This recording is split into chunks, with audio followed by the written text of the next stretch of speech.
I'm Noah, 27 years old, the middle child in a family that has always made me feel like a distant satellite orbiting the planet that is everyone else.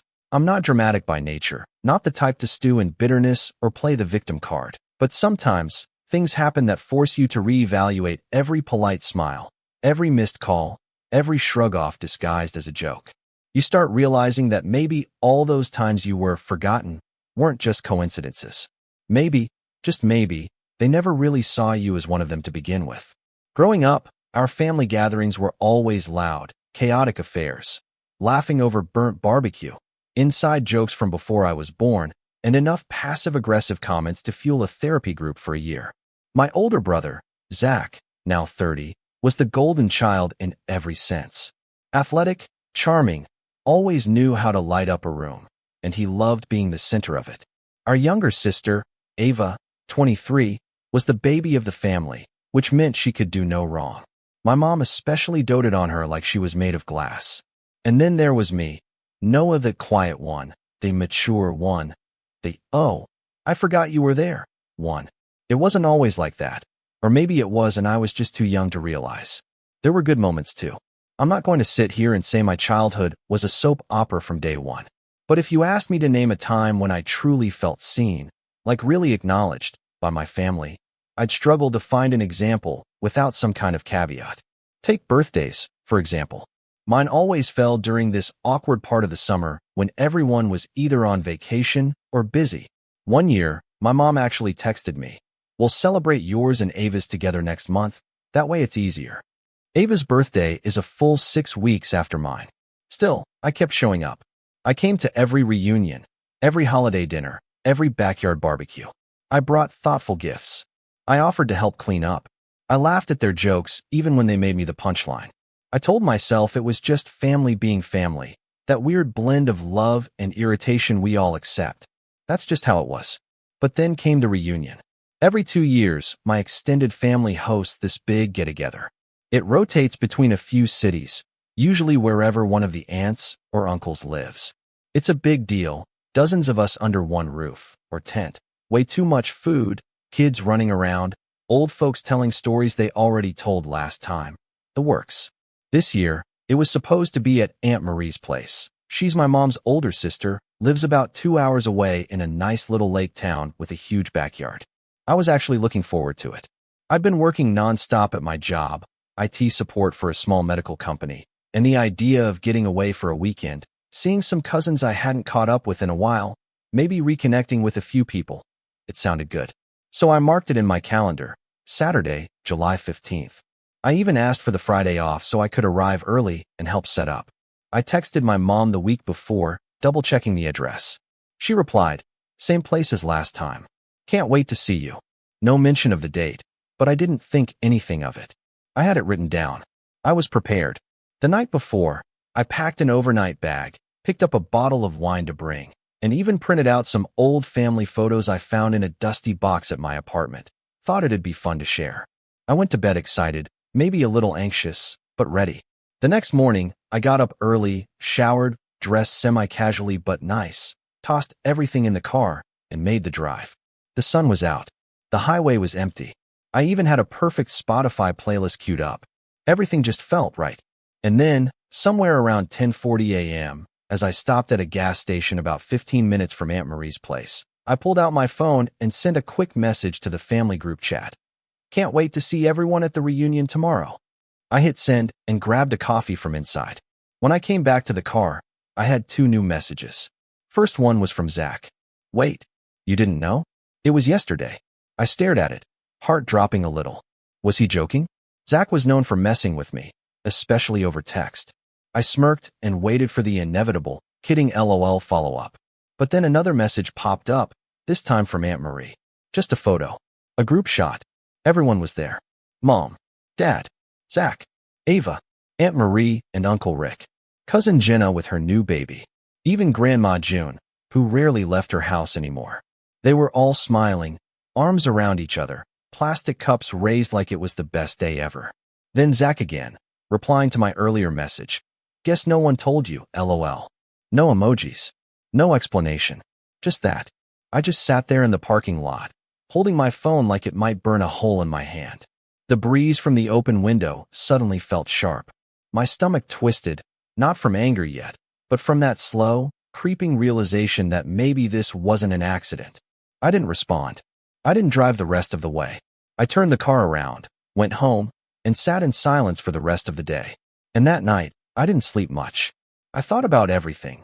The forgotten birthdays, the dismissive texts, the way they always said I was too sensitive when I called out being left out. And I wondered, did they ever actually care? Or was I just the placeholder in the family photo, the afterthought? By morning, something inside me shifted. I wasn't just sad anymore. I was done. I was done being invisible. Done being the one who quietly accepted it all. If they didn't want to include me, fine. But I'd make sure they never forgot me again. And that's when the ideas started to form.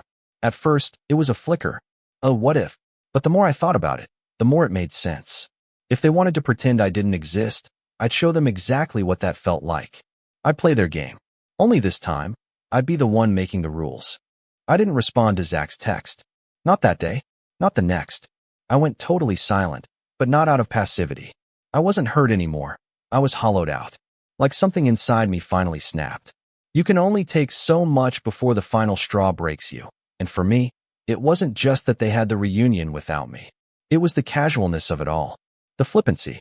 Guess no one told you, LOL. Like it was some joke, like it wasn't a clear, deliberate choice. I replayed the entire timeline in my head, obsessively. I'd texted Mom the week before, asked for the address. She said, same place as last time, and that she couldn't wait to see me. No mention of the date. Zach didn't say anything. Neither did Ava. Not even a hey, see you tomorrow on Friday night. Just silence, and then that picture. And the more I thought about it, the more I realized it wasn't a mistake. It wasn't forgetfulness. It was a decision. They had made the decision not to tell me. Whether it was out of spite, convenience, or just because they didn't care, I still don't know. But it was a choice. And that choice shattered something I'd been holding on to for years. The hope that one day, things would change. That one day, I'd matter. The next week was weird. Quiet. I didn't reach out to anyone. I didn't reply to texts, even the two-liner Ava sent on Monday. Hey, everything okay? I left it on read. I could feel her hesitation through the screen, like she wasn't sure if she was supposed to care or pretend it didn't happen. No one else followed up. No call from Mom. No sorry we missed you from Dad. Nothing from the aunts or uncles. That weekend, I got an email from work asking if I'd be willing to pick up some extra hours. I said yes without even thinking. It felt better to be needed somewhere, even if it was just resetting people's passwords and walking boomers through VPN logins. A few days later, I logged on to Facebook. Yeah, I still use it sometimes, and saw that Aunt Marie had posted an entire album from the reunion. 53 pictures. Everyone smiling, playing cornhole, wearing matching shirts that said, Johnson Family Reunion 2025, still crazy after all these years. Cute, right? Except my name wasn't on the shirt. Literally. In one of the pictures, Ava was holding up the back of hers where everyone's names were printed in a big family tree style. My name wasn't there. I actually zoomed in to be sure. Noah was missing. I can't describe the feeling in words. It wasn't just pain, it was something uglier. A mix of humiliation, disbelief, and this horrible sense of finality. Like they'd finally confirmed what I was always too afraid to say out loud. I wasn't part of them. I was out. I didn't know what I did to deserve it. I really didn't. I started doubting myself, questioning every interaction from the past few years. Had I offended someone? Missed something? Was I too distant? Too reserved? Did they just get tired of pretending to like me? The only person I thought might tell me the truth, if I pushed, was Ava. We were never especially close, but she was never cruel. She was just passive. She went with the flow, rarely made waves. But maybe she knew something. So I texted her. Hey, be straight with me. Why wasn't I invited? She replied 20 minutes later. I thought you were coming. I assume Mom told you it was on Friday. She said she talked to you. That was a lie. Mom had never said the date. And Ava, she didn't even sound surprised. I didn't reply. That's when I stopped looking for answers. Because honestly, it didn't matter anymore. They didn't want me there. They didn't accidentally leave me out. They chose to leave me out.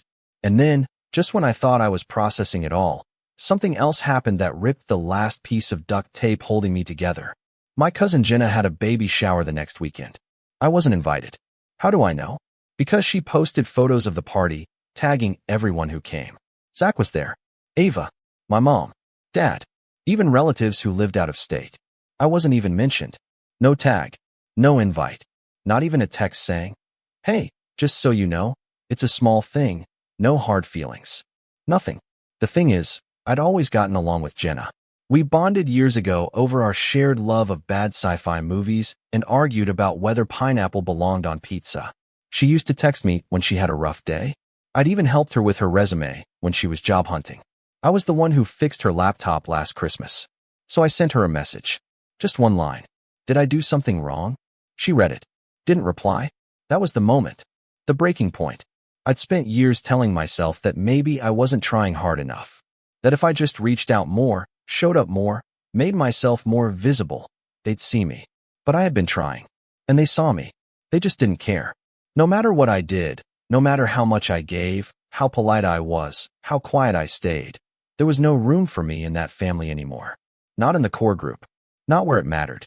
I was like an old toy they outgrew but didn't have the heart to throw away. So they just left it on a shelf and hoped it wouldn't make noise. But now, I was done being quiet. I spent the next few weeks going completely dark. Didn't post anything, didn't text anyone. When Mom finally called, I ignored it. When she called again, I blocked her. Same with Zach, Ava, all of them. I needed space. I needed to think. And while I was thinking, something started building inside me. A plan, kind of. Not a cruel one. Not revenge in the movie villain sense. Just clarity. A way to let them feel what they'd done. Not in one dramatic blow-up or a Facebook rant. No, that's not me. I wanted them to sit with it. To wonder. To squirm. But before I could even put that plan into motion, fate handed me one last slap. Mom showed up at my apartment. Unannounced. It was a Saturday afternoon. I was in sweats, eating cereal, watching reruns of Frasier. And then came a knock at the door. I looked through the peephole. It was her. I didn't open the door right away. I just stared. I hadn't seen her face in weeks, and even through the fisheye lens, I could tell she looked off. Hair a little frizzy, lips tight, like she was forcing herself to come here. Eventually, I opened the door, but only halfway. "Hey," she said, her voice strained. I said nothing. She shifted her weight awkwardly. "I've been trying to reach you." "Yeah, I know." I was worried. "You okay?" I laughed, not a happy laugh, just a dry one. "Now you're worried." She winced. "Noah, look, the reunion. You didn't tell me the date." "On purpose." Her mouth opened, then closed. It was a mix-up. I didn't say anything, just stared at her. "You always overthink things," she added, with that practiced sigh I knew too well. "You take everything so personally." And there it was. Not an apology, not accountability, just gaslighting. Again, I almost shut the door on her, but something in me needed to hear what came next. "Your brother said you were upset," she continued.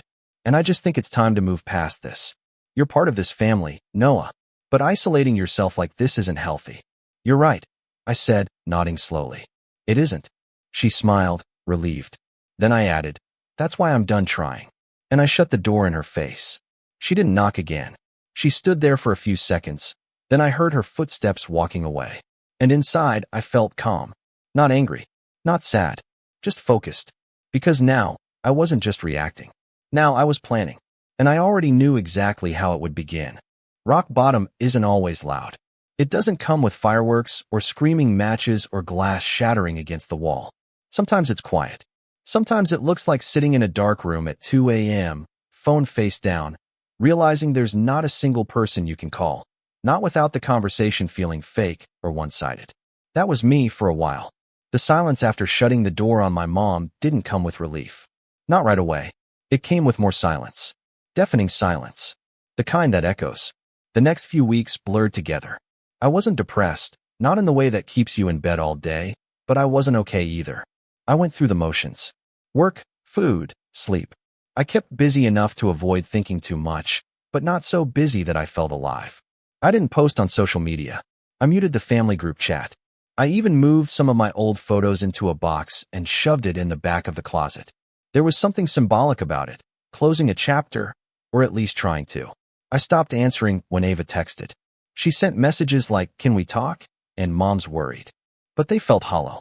I didn't want to have a conversation just so they could feel better about themselves.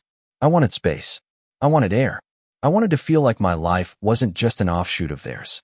And that was the beginning of it. The rise, though I didn't know it yet. It started with the smallest thing. I cleaned my apartment. Not just a surface clean, either. I tore everything apart. Scrubbed behind the fridge, vacuumed baseboards, donated bags of clothes. I even bought new curtains, ones that made the place feel brighter. I rearranged the furniture, bought a new rug, got rid of a cracked coffee table I'd inherited from my parents and replaced it with one I actually liked. Then, I took a day off work, not to sleep in or escape, but to walk through the city, no headphones, no distractions. I stopped in a used bookstore I hadn't visited in years and spent 3 hours there. Picked up a couple of novels, a journal, and this odd little book on mindfulness. Not really my style, but it felt needed. That night, I started writing again. Nothing profound, just thoughts. Anger, sadness, clarity. Things I hadn't admitted even to myself. One entry said, "I'm not broken. I was never broken. I was just always trying to earn love from people who gave it to everyone else without effort." That line stuck with me. I wrote it again and again. It became my anchor. At work, I stopped just coasting. I started speaking up more in meetings. Offered ideas. Took initiative. My manager noticed. 2 weeks later, she offered me the lead on a new client rollout, something I normally wouldn't have volunteered for. But this time, I said yes without hesitation. And I crushed it. It felt good, being competent, respected, relied on. Not just background noise. Not just the kid who got forgotten at the family reunion. Still, the loneliness lingered. Not just from being distanced from my family, but from not really having a tribe outside of them either. Most of my college friends had drifted. A few were still around, but I hadn't reached out in months. So, I made a choice. I went on meetup.com. Yeah, it felt a little lame at first. Like I was admitting I couldn't make friends the normal way. But honestly, it turned out to be one of the best decisions I'd made in years. I joined a board game group. Super low pressure, just a bunch of people gathering on Thursday nights at a cafe to play Settlers of Catan and joke about who was the worst negotiator. I didn't try to impress anyone. I just showed up. And over a few weeks, I started becoming a regular. People learned my name, asked how my week was, laughed at my jokes. It felt good, real. Then there was the cooking class. My therapist, I started seeing one after the reunion mess, forgot to mention that, recommended I try something tactile, something that let me feel in control.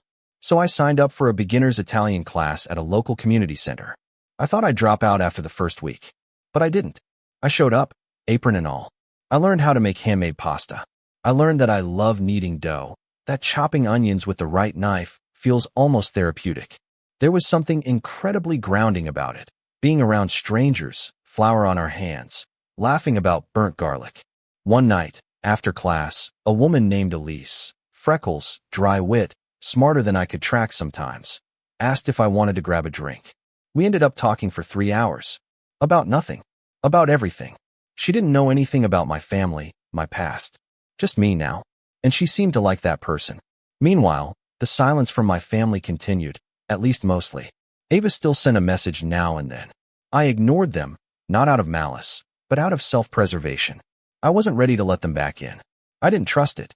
And I didn't trust myself to keep my guard up if I opened that door. But I wasn't sitting in that silence anymore. I was moving through it. 3 months after the reunion, something interesting happened. I got an email. From Jenna. Subject line, "I owe you an apology." I stared at it for a long time before opening it. She wrote, "Noah, I'm sorry I didn't invite you to the baby shower. I didn't even realize until after, and then I was too ashamed to say anything. Your mom told me you were busy. I should have checked. I should have reached out directly. You've always been kind to me, and I really appreciate everything you've done. I hope we can talk sometime." I didn't know how to respond. Part of me wanted to ignore it. Another part appreciated the honesty. But it also confirmed something. They had talked about me. They'd decided, together, how involved I would or wouldn't be. Still, Jenna's message was the first time someone from that side of my life had acknowledged any fault. It meant something. Not enough to make me jump back into the fire, but enough to soften something inside me. By now, I had a new rhythm. Work was going well. I had friends I saw every week. I was trying new things.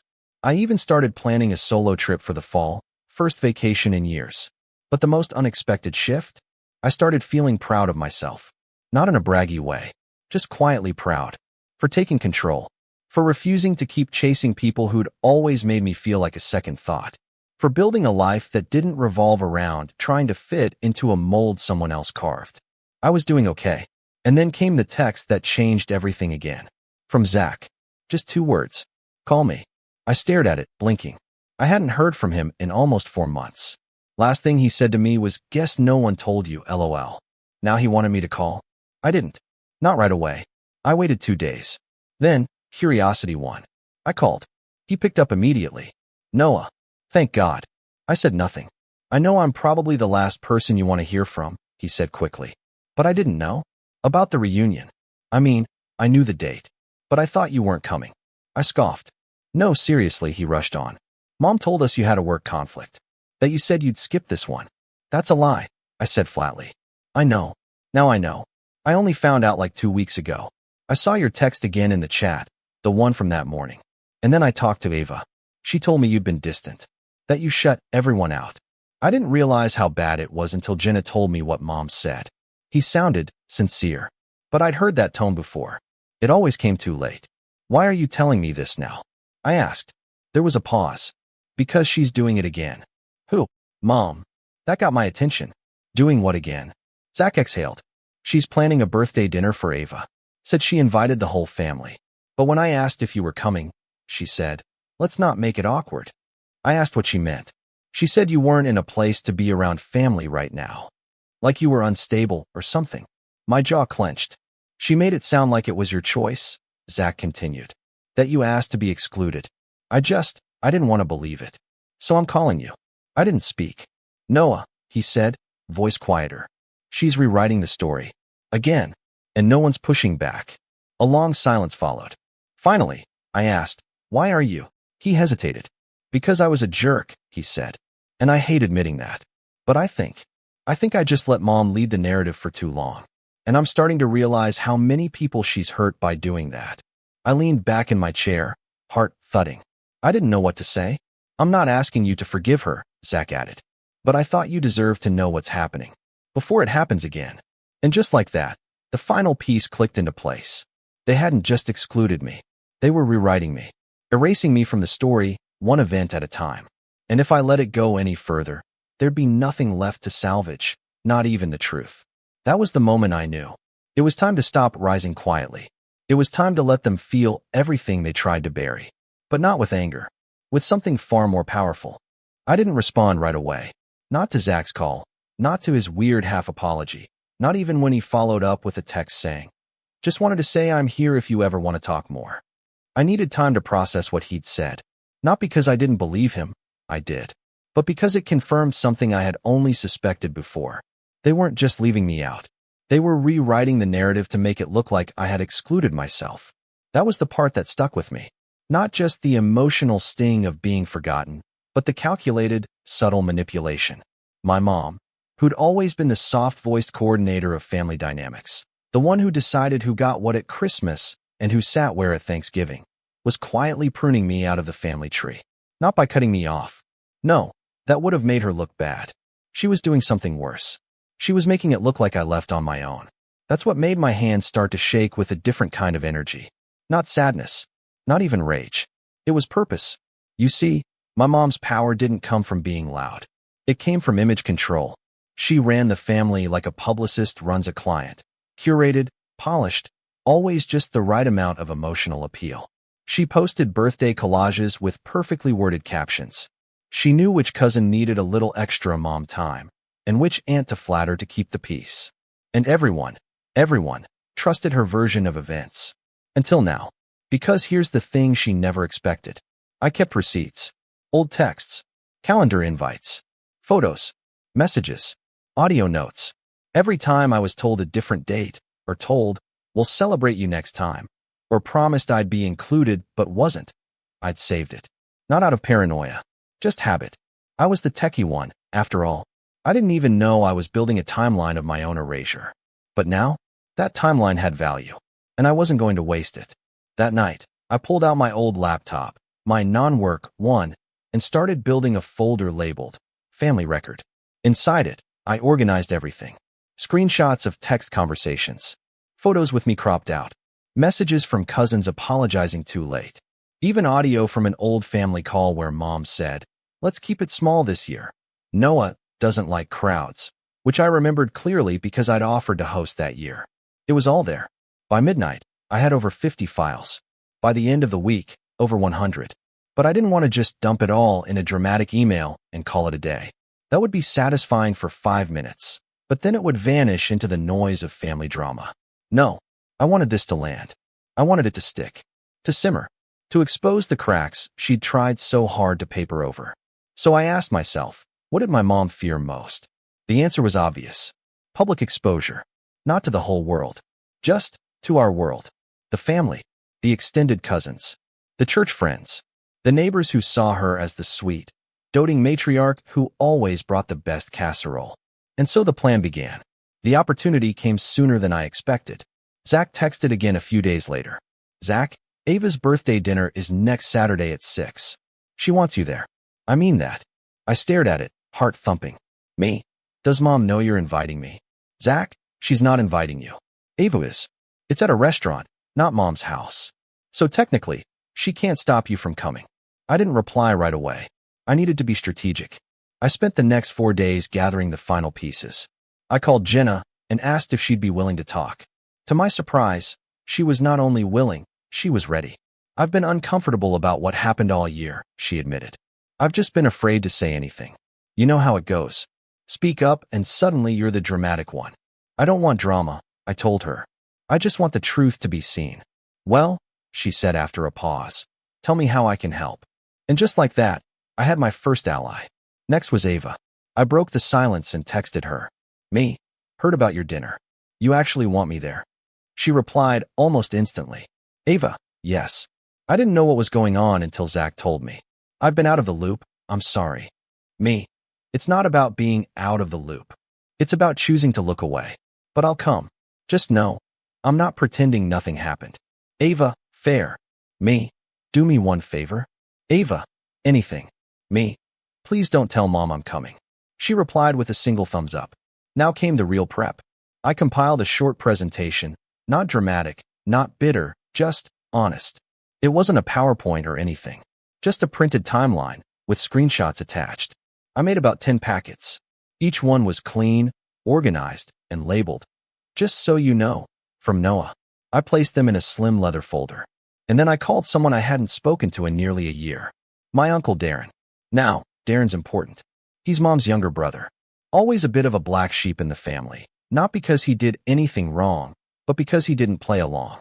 He and mom had a quiet rivalry growing up, mostly over who was more respected by their parents. He moved out of state years ago, rarely came to reunions, and when he did, he kept to himself. But I always liked him. He told great stories, listened more than he talked, and never treated me like background noise. When I called, he answered with a surprised, "Well, hey there, kiddo." I hadn't been called that in a decade. I almost choked up. "I need a favor," I said. "Shoot.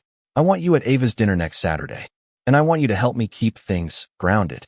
If things get messy." He paused. "Your mom's gonna be there?" "Oh yeah." Another pause.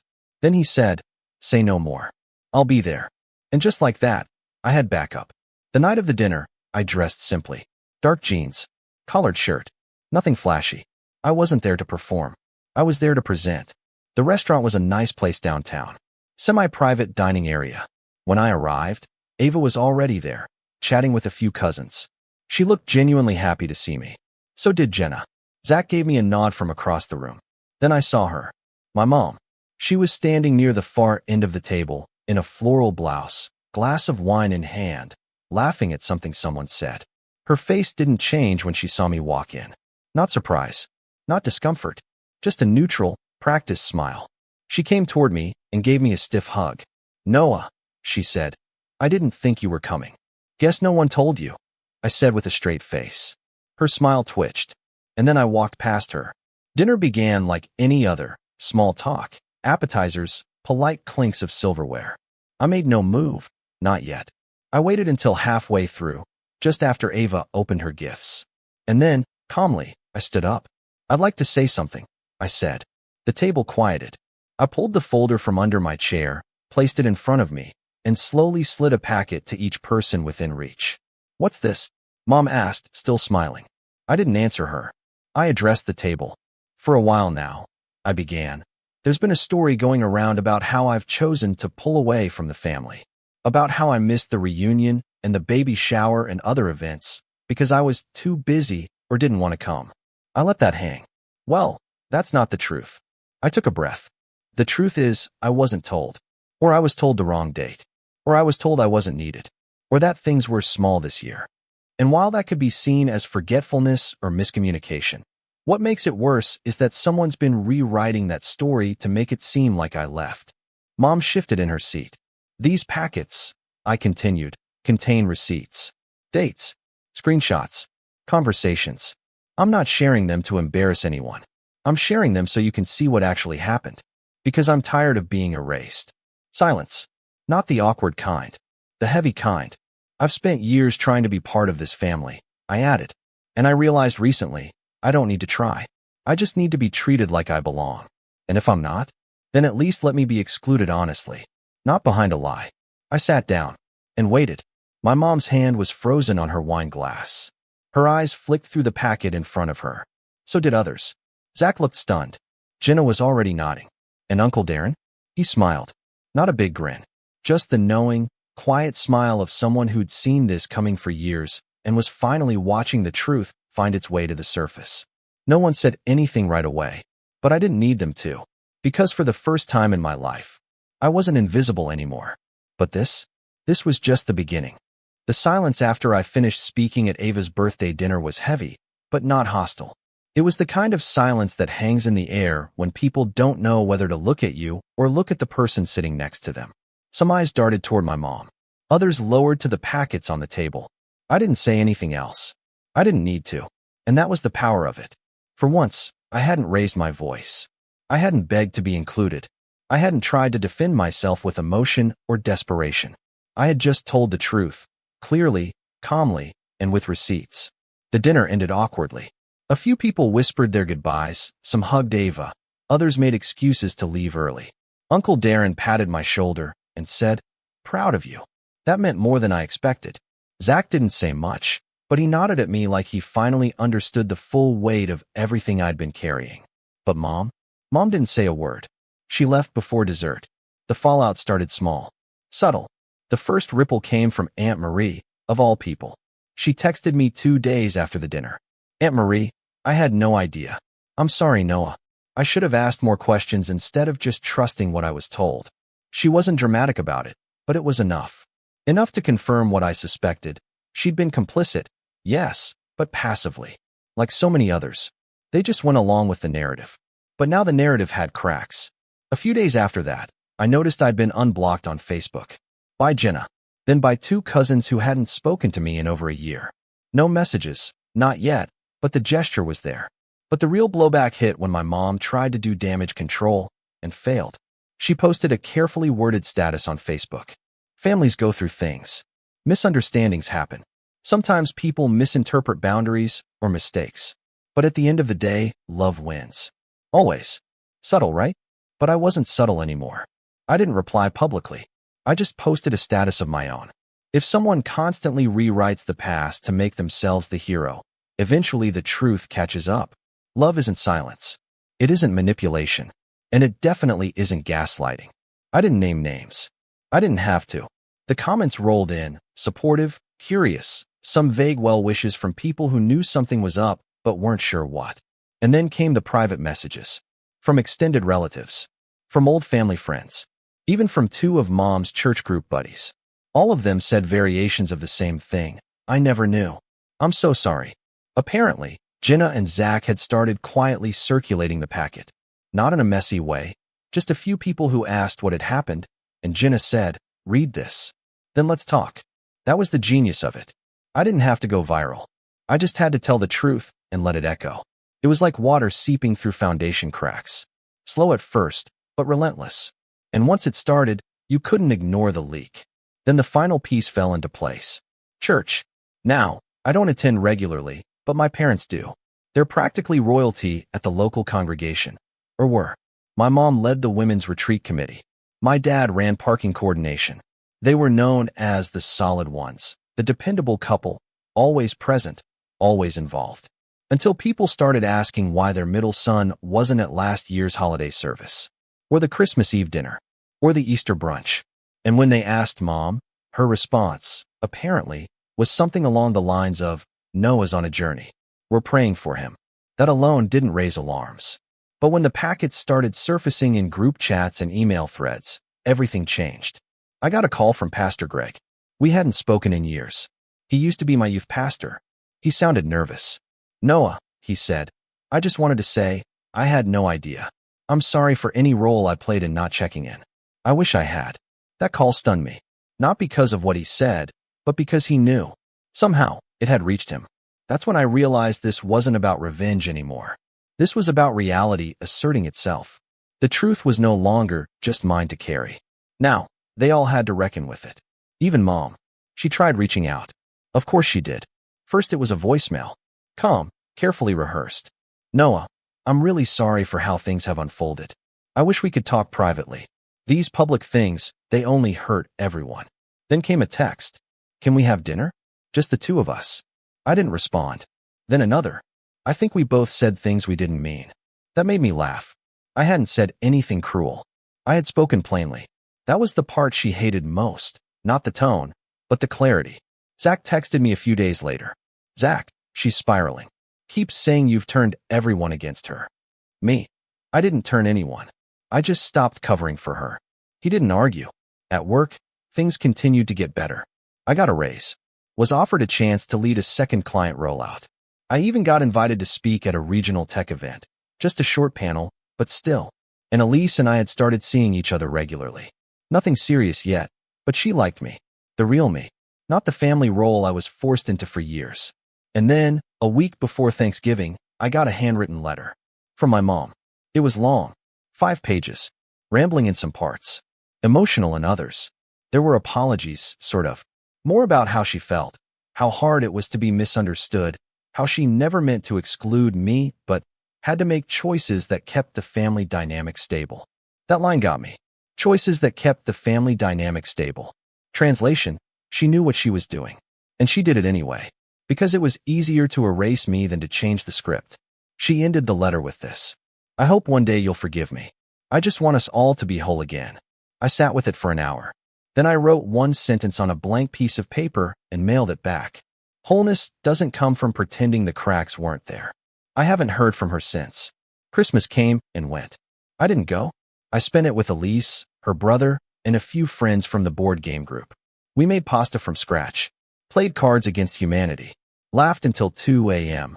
It was the first Christmas I didn't feel like I was missing something. Because I wasn't. I wasn't missing a family. I was building one. Jenna and I talk regularly now. Zach too, weirdly enough. He's different lately. More aware. Less arrogant. Maybe we both needed to be knocked off our axis to finally meet as equals. I'm not naive. I know the damage won't ever fully disappear. But the power dynamic is gone. The part of me that begged to be included, that clung to scraps of affection, that part is dead. And what's left is peace. Real peace. The kind you don't have to earn by staying quiet. The kind you don't have to apologize for just to make other people comfortable. The kind that says, I don't need to be in your photo to prove I exist. Because the people who matter, they see me. They never forgot me. And they never will. I never really thought of myself as the black sheep of my family, but I guess that's how my siblings saw me. My name is Jake, and I'm 26. For as long as I can remember, I've been the one expected to pick up the slack, run errands, handle housework, take care of everyone's messes, and basically play the role of unpaid assistant to my older brother and sister. It wasn't even something we ever discussed. It was just an unspoken rule. When we were kids, they would push their chores onto me. If something got broken in the house somehow, it was my fault. If one of them forgot to do their homework, they'd make me do it for them. And when I complained, I was whining. I was too sensitive. I was the burden. That's what they called me, especially my sister, Amanda. Ugh, Jake, stop being such a burden. Why do you always make things so difficult? Just do it. It's not that hard. Those words stuck with me, even as I got older. My parents never really stepped in. My dad worked long hours, and my mom, well, She had this philosophy that family takes care of each other, which in practice meant I was the one taking care of everyone else. When I moved out at 18, I thought that would be the end of it. I had my own life, my own job, my own tiny apartment that, for the first time, felt like it actually belonged to me. But, of course, that didn't mean I was free. Amanda, who was 29, and my brother, Ryan, who was 31, had grown into adulthood with the same entitled mindset they had as kids. Anytime they needed something, they called me. If Amanda's car broke down, Jake, I need you to pick me up. If Ryan was short on rent, Jake, just spot me this month. If my mom wanted something done around the house, Jake, I told Amanda and Ryan to help, but you know how they are. Can you just do it? And I did, because that's what I was supposed to do, right? Be the responsible one, be the helper, be the burden. But things really came to a head about a year ago when my dad had a health scare. It wasn't life-threatening, but it was serious enough that my mom needed help taking care of him. Naturally, she called me first. Jake, your father is going to need someone to help with doctor's appointments, and you're the best with this sort of thing. And I did it. I took days off work. I drove my dad to his checkups. I picked up his prescriptions. Amanda and Ryan? They showed up maybe once or twice, took some pictures to post on Facebook about how family is everything, and then left. When my dad recovered, I thought maybe, just maybe, this would make them appreciate me a little more. Maybe they'd say, wow, Jake, we really owe you one. But no. A few months after my dad was back on his feet, Amanda called. Not to thank me, not to see how I was doing. She needed a favor. Hey, so, I just started this new job, and I can't take time off yet, but Mom needs some stuff done at the house. Can you handle it? I was exhausted. I was done. So for the first time in my life, I said no. The silence on the phone stretched for so long I thought the call had dropped. What? Amanda finally said, as if the word had personally offended her.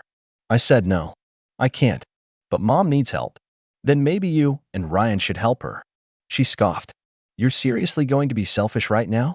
Something inside me snapped. Selfish? After years of being the one who did everything while they did nothing?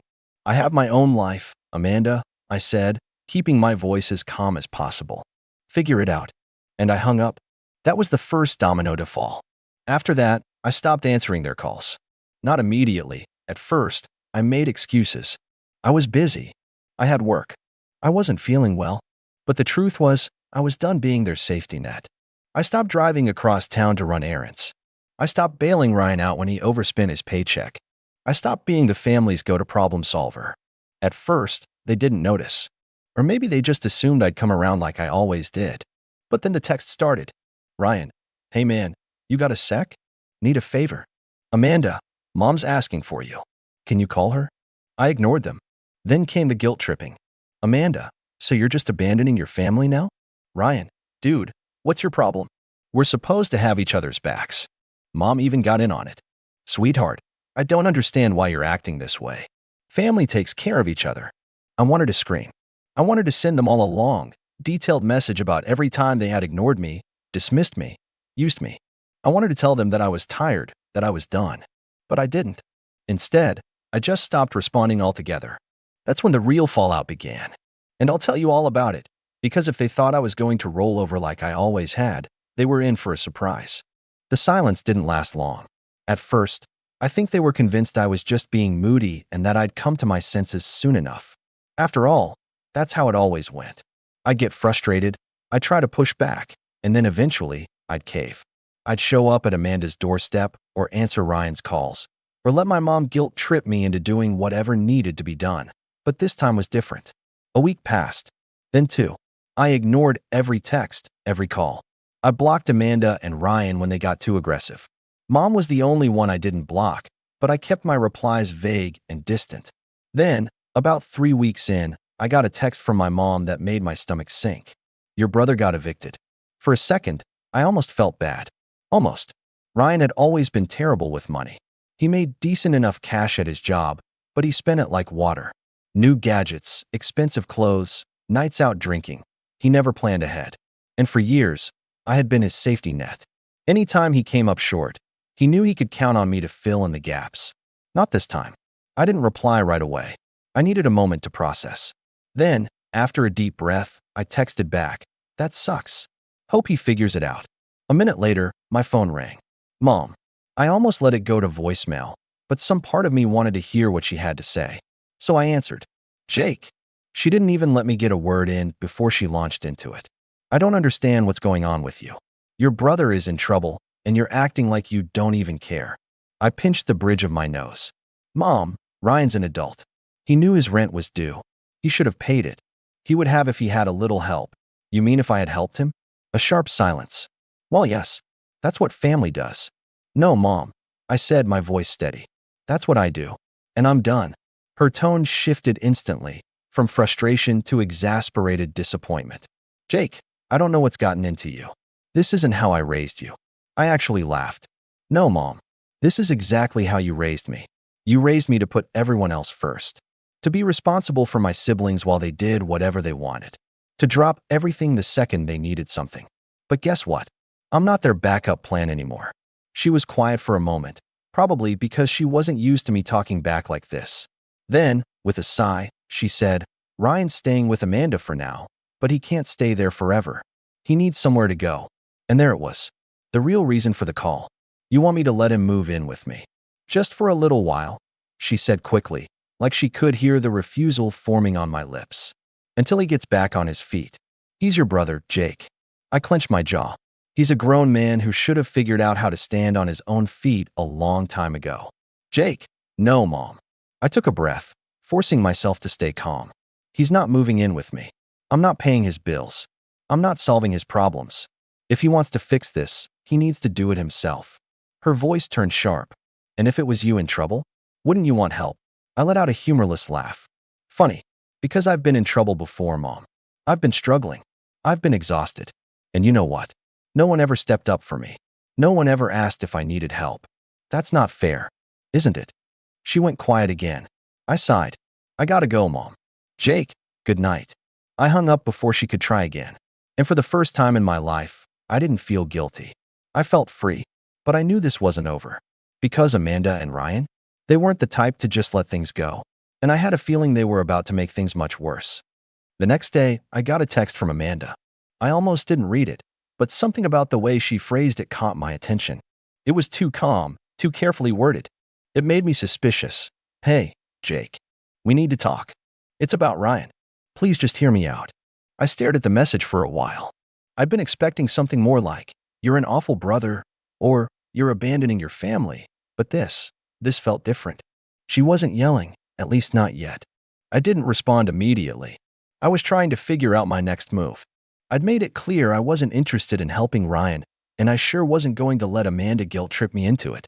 But maybe this was her last shot to try to talk some sense into me. Eventually, curiosity got the better of me. I replied, what about Ryan? A few minutes later, my phone buzzed with a voice message. I pressed play. Jake, I know you're mad. And I get it. You've been carrying everyone for years, and it's not fair. But here's the thing. I'm not asking you to do everything for him. But can't you at least help a little? Just let him crash on your couch for a week or two while he figures things out. He doesn't have anywhere else to go, and he's really struggling. You know how he is. He's not good at this adulting thing. He needs family right now. Please, I'm begging you. I could hear the desperation in her voice, but also something else, something that wasn't just about Ryan. It was about Amanda, too. She didn't want to deal with Ryan. She wanted me to. And if I took him in, it would only be a matter of time before I was back to doing everything for him. I sat there for a while, contemplating. On the one hand, I could ignore her completely. That would send the message loud and clear that I was done playing the role of the family savior. On the other hand, I was still her brother, and part of me felt bad. Maybe too bad. I thought about what Mom said. That's not how I raised you. The words still echoed in my head. But the more I thought about it, the more I realized I didn't need to follow that script anymore. That wasn't my responsibility. That wasn't my burden. I sent Amanda a text, keeping it short and firm. No, Ryan is a grown man. He's going to have to figure this out on his own. I'm not his backup anymore. She didn't respond right away, and I felt a small knot of relief in my chest. But I knew the storm wasn't over. I knew she'd keep pushing, and soon enough, I was going to have to deal with Ryan's response. I didn't want to think about it, but I could feel it coming. A few hours passed before Ryan called. His name flashed on my screen, and I considered ignoring it. But then, as much as I hated to admit it, I didn't want him to think I was running away from the confrontation. I swiped to answer. "Jake," he said, his voice strained. "You've really gone too far this time." I was already tired of hearing that phrase. What's that supposed to mean? Mom's worried. Amanda's worried. I'm trying to get my life together, and now you're just abandoning me. He paused, clearly expecting a reaction. I stayed silent for a moment. Ryan, I'm not abandoning you. I'm not your personal ATM or your unpaid babysitter anymore. You need to figure this out. You're being unreasonable, he snapped. I don't know why you're acting like this. You've always been the one who helped. Now you're just, his voice cracked a little. Why can't you help me just this once? I felt a pang in my chest, but I pushed it aside. I had to be strong. I couldn't give in this time. You want help? Get a job. Pay your own bills. Take responsibility for your actions like an adult. Come on, Jake, he said, his tone softer now. You're really going to let me fall on my face like this? After everything? I clenched my jaw. I'm not the one who got himself into this mess, Ryan. You did this. You've been making bad choices for years, and it's time to face the consequences. There was a long pause on the other end, and for a brief moment, I thought he might actually get it. That maybe, just maybe, he was finally going to understand. But then his voice came back, more desperate than before. I can't do it without you, Jake. I can't do this alone. The words hit me harder than I expected. It was like hearing a plea for help, but also a silent accusation that I had always been the one carrying him. That if I didn't save him, no one would. And for a second, I almost cracked. Almost. But then I thought about all the years I'd spent being the crutch for everyone else. All the years of resentment building up. And I knew, this time, I wasn't going to be his safety net. I hung up. My phone buzzed again immediately. A text from Amanda. Please, Jake. I'm asking you. This is the last time. Just let him stay for a bit. You know he won't survive without you. I set my phone down. They didn't get it. They didn't understand. And I was done explaining. I was finally going to make them see exactly how much they had taken from me. But little did I know, the worst was yet to come. Ryan wasn't the only one who had been keeping a secret from me. The next few days were tense. I knew the storm wasn't over, but I didn't expect it to escalate so quickly. My phone rang late one night. It was my mom again. I stared at the screen for a moment, then let it ring out. I wasn't ready to have another conversation where she made me feel guilty for something that wasn't my fault. The next morning, I had a voicemail from Amanda. I braced myself. Jake, please listen to me, she said, her voice breaking a little. I know you're angry, and I get it. But you have to understand, Ryan's not doing well. He's depressed. He's not just acting out because of his bad choices. He's struggling with things you don't know about. He's got no support system. I can't do this alone. I need you to help him. He needs you. I felt a knot tighten in my chest, but I quickly shoved it aside. They were trying to manipulate me again. They always had a way of making it seem like it was all about them, even when it wasn't. I couldn't fall for it. I couldn't go back to being the person they expected me to be, the one who always saved everyone else, no matter the cost to myself. But still, the words lingered in my mind. Ryan had been depressed? Was that why he'd always seemed so reckless, so unable to take responsibility for anything? I couldn't tell if Amanda was just playing her usual guilt card or if there was some truth to what she was saying. Maybe she was right. Maybe Ryan wasn't just being lazy and irresponsible. Maybe there was more to it. I tried to ignore the doubt, but it stuck with me. Then 2 days later, I was sitting on the couch when I saw the notification for a new email. It was from Amanda. The subject line read, "This is what you don't know." I opened it, and the first few lines made my heart drop. Jake, there's something I've been keeping from you. I've tried to protect you from this because I didn't want you to feel guilty. But you need to know the truth. Ryan's not just in trouble because of his choices. He's in trouble because he's been using drugs. It's been going on for months. I didn't want to tell you because I didn't want you to get involved, but he needs help, and he needs it now. I couldn't breathe for a moment. I sat there, staring at the screen, the words almost blurring together. Drugs? Ryan? I'd never even thought about it. I mean, yeah, he was irresponsible, but I'd just chalked it up to laziness, to selfishness. Not this. I read on. I know this is a lot to take in, but please, Jake, don't turn your back on him. He's in over his head. He doesn't know how to get out of it. He's too embarrassed to ask for help, and I don't think he'll make it through this if he doesn't have you. I'm begging you. Don't let him drown. He's my brother, too. I felt sick. I didn't know how to process this. For so long, I'd resented Ryan for never pulling his weight, for always expecting me to do the heavy lifting. And now it was like everything I thought I knew about him had been a lie. Was this why he kept asking for help? Was this the reason he'd been so reckless all these years? My mind was spinning. I felt angry, but also confused. I couldn't just ignore what Amanda had said. I didn't know how to ignore it. Ryan was my brother. But at the same time, I couldn't shake the feeling that this was just another way for them to manipulate me. They always made it sound like I was the only one who could fix everything. I called Amanda. Jake. Her voice was tight. Did you get the email? Yeah, I got it, I said, trying to keep my voice steady. Is this really true? Is he using drugs? There was a long pause. Yes, she whispered. I didn't want you to know because I didn't want to drag you into it. But I can't keep lying to you. He's been spiraling for a while now. I could feel my heart pounding in my chest. I couldn't believe it. I didn't know what to say. Why didn't you tell me sooner? I asked, my voice coming out harsher than I intended. Why wait until now? I didn't want you to get involved, Amanda said quickly. I didn't want to put that on you. I know how much you've already done for him. But now he's really at rock bottom. He doesn't know where to turn. And I don't know how much longer he's going to last. I squeezed my eyes shut, trying to make sense of everything. My brother, the one who had always been a mess but who I'd thought could handle it, had been hiding something this huge from me. And now Amanda was asking for my help, once again. Only this time, it wasn't just a matter of saving him from his own laziness. This was serious. I opened my mouth to say something, but then stopped. What could I say? I'd been through this same cycle before. I'd been the one to step in, to fix things. But could I do it again? Could I really be the one to save him, even after everything? I wasn't sure I could handle it. And honestly, I wasn't sure I wanted to. I don't know if I can help him, Amanda, I said finally. This is a lot. I need to think about it. There was a long silence on the other end of the line, and when Amanda spoke again, her voice was quiet, almost pleading. Please, Jake, don't give up on him. He needs you more than ever. I didn't respond right away.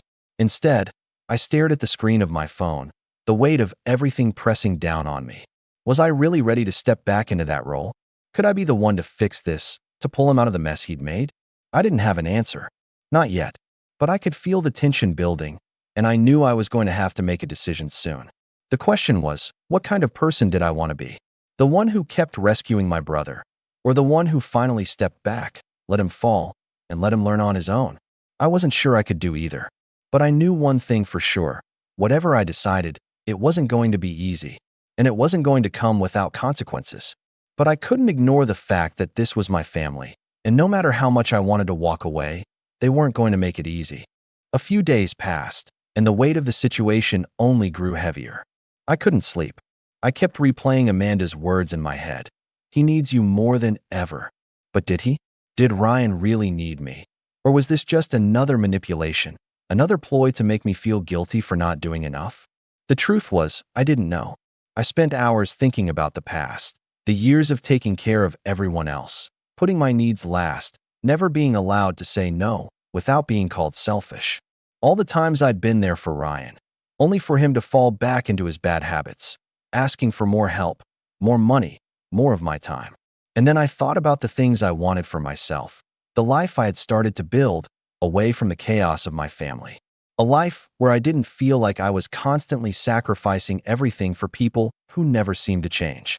I was torn, but as much as I wanted to just walk away and focus on my own future, I couldn't shake the thought of Ryan, my brother, sitting alone, struggling. I could hear his voice in my head, telling me, "You're all I have, Jake. Don't let me down." I hated how that sounded, because it felt like a trap. But there was a part of me, a deep part, that still wanted to be there for him, that didn't want to see him fall apart. Finally, I made a decision.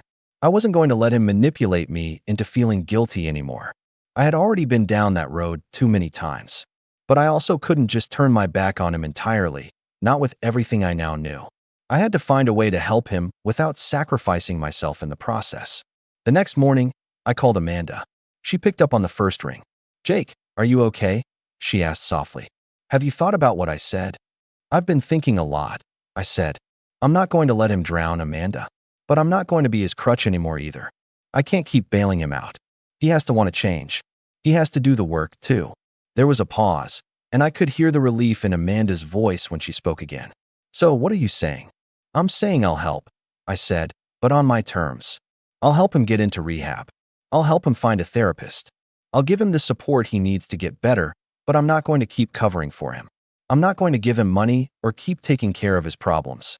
He has to start standing on his own 2 feet. Amanda was quiet for a long time, and I started to wonder if she was going to argue with me again. But then she spoke, her voice softer. I think that's fair. He needs to realize he's responsible for his own actions. Thank you, Jake. Really, I felt a strange sense of relief, too. I wasn't giving up on Ryan, but I was setting boundaries. I was finally taking control of the situation instead of letting it control me. Later that day, I called Ryan. His voice was hoarse when he answered. Jake, he said quietly, like he wasn't sure if he should be talking to me. I know you're mad at me. I cut him off before he could say more. I'm not mad, Ryan. I'm tired. I'm tired of being the one to fix everything for you. I've done everything I can, but you have to take responsibility for yourself now. There was silence on the other end of the line, and for a moment, I thought he might hang up. But then, finally, he spoke again. I get it. I really do. I messed up, Jake. I've been trying to hide it, but I can't anymore. I don't know how to fix this. I don't know if I even can. I took a deep breath. You don't have to do it alone, but you can't expect me to just keep fixing everything for you. I'll help you get into a rehab program. I'll get you connected with someone who can help, but you have to do the work. You have to want it. I will, Ryan said, and there was something in his voice that made me believe him, just for a moment. Maybe it was the exhaustion, or maybe it was the sincerity in his tone. But for the first time in a long time, I thought maybe, just maybe, he was ready to try. Over the next few weeks, I helped him find a rehab center. I made the calls, got him the support he needed, and even drove him there on the day he checked in. But I didn't go inside. I left him there with his baggage, and I drove away, leaving behind the brother I'd spent my life trying to fix. It wasn't easy. I still got calls from Amanda asking if he was okay, and there were days when I felt like I should have done more. But I knew I had done the right thing. Ryan had to take responsibility for his own recovery, just like I had to take responsibility for my own life. And as the weeks turned into months, I saw a change in him.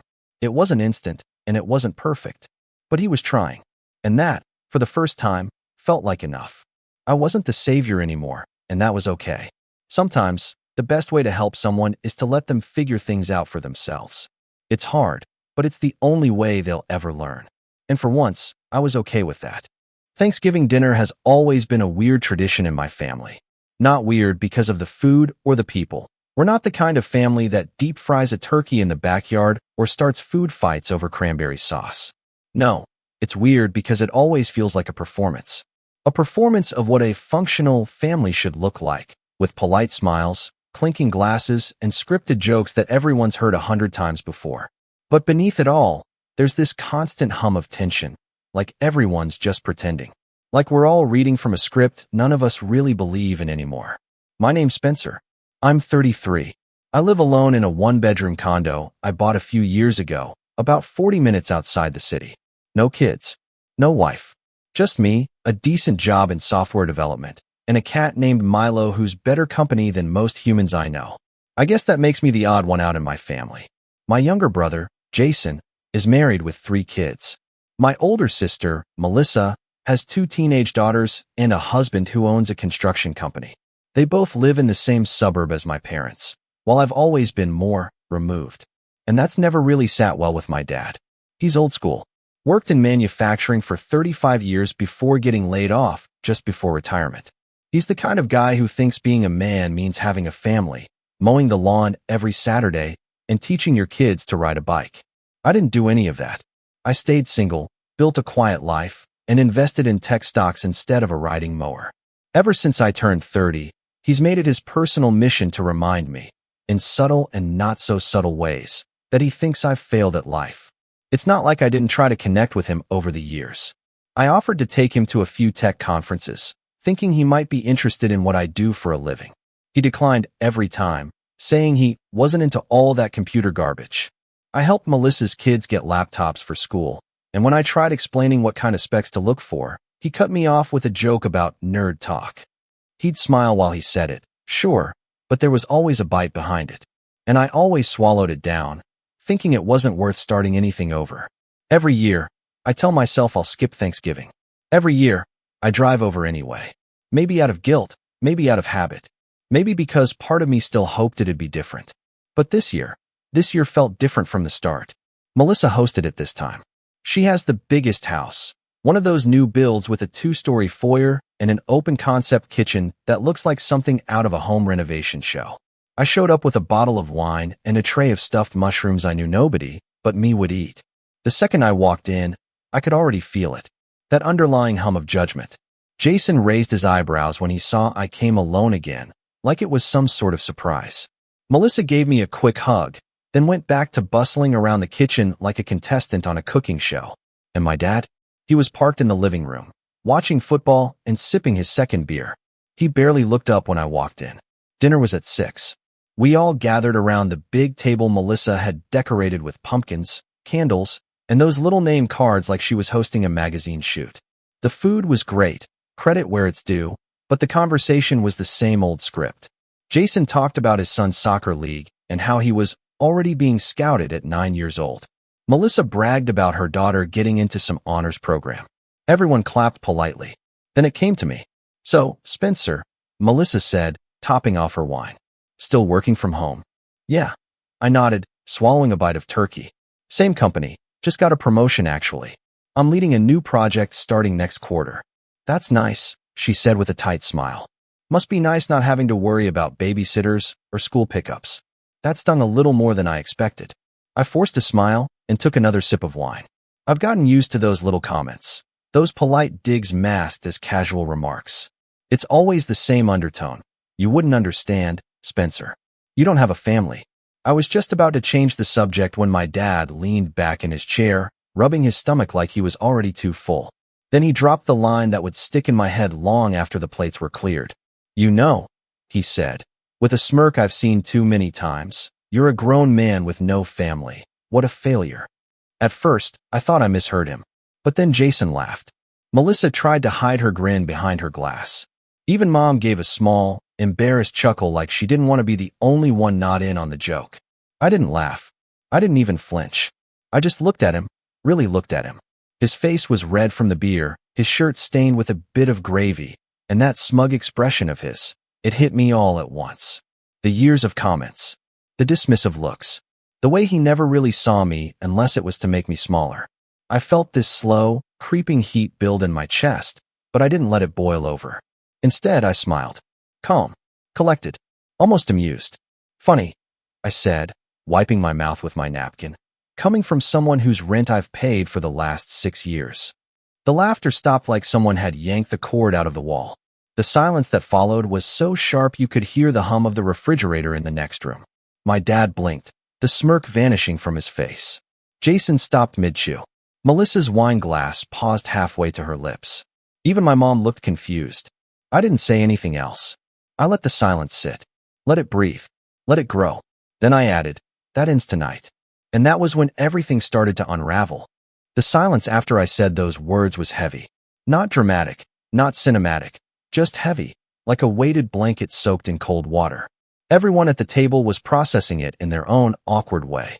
Jason stared at me like I'd just slapped our dad in the face. Melissa blinked in confusion, probably wondering if I was bluffing. My mom opened her mouth, closed it, then looked down at her plate.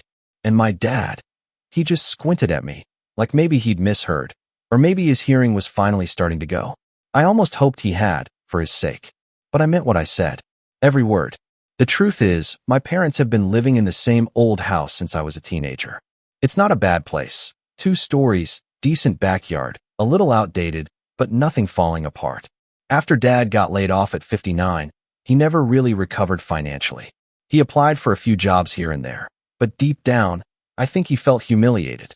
Mom picked up part-time work at a local gift shop to cover groceries and small expenses, but the mortgage and utilities were a different story. 6 years ago, I stepped in. Quietly, without any announcement, without conditions. They were a few months behind on mortgage payments, and I got a call from my mom one night asking if I could help just this once. I looked at my bank account. I looked at the number she gave me. Then I paid it. And the next month. And the one after that. Eventually, I just set up auto pay. I told myself it was temporary, just until they got back on their feet. They never did. They never thanked me either, not really.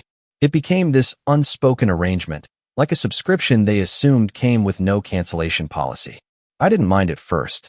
I was making good money, living alone, no big expenses. But the longer it went on, the more I noticed something that gnawed at me: the entitlement.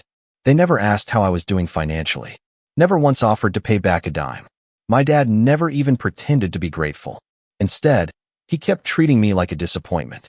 Like the fact that I didn't have a wife and 3 kids automatically made me lesser. And tonight, after all those years of quiet support, he had the nerve to mock me, to say I was a failure in front of the whole family like I was some punchline. No. So I said it. That ends tonight. My dad slowly leaned forward, placing both his hands on the edge of the table. His voice was quieter now, lower, controlled. What did you say? I didn't blink. You heard me. Melissa set her glass down a little too hard. Spencer, are you seriously saying you're going to stop helping them? Over a joke? A joke, I repeated, keeping my voice level. Sure, let's call it a joke. Just like when Dad said I was probably one of those people who marry their computer last year. Or when he asked if I was too scared of real life to have kids. Or when he said my cat was the only legacy I'd ever leave behind. Jason leaned back, arms crossed. Come on, man. He didn't mean anything by it. That's just how he talks. Right? I said, nodding slowly. And this is just how I respond now. Mom finally spoke, her voice soft but frantic. Spencer, honey, can we not do this here? It's Thanksgiving. Please.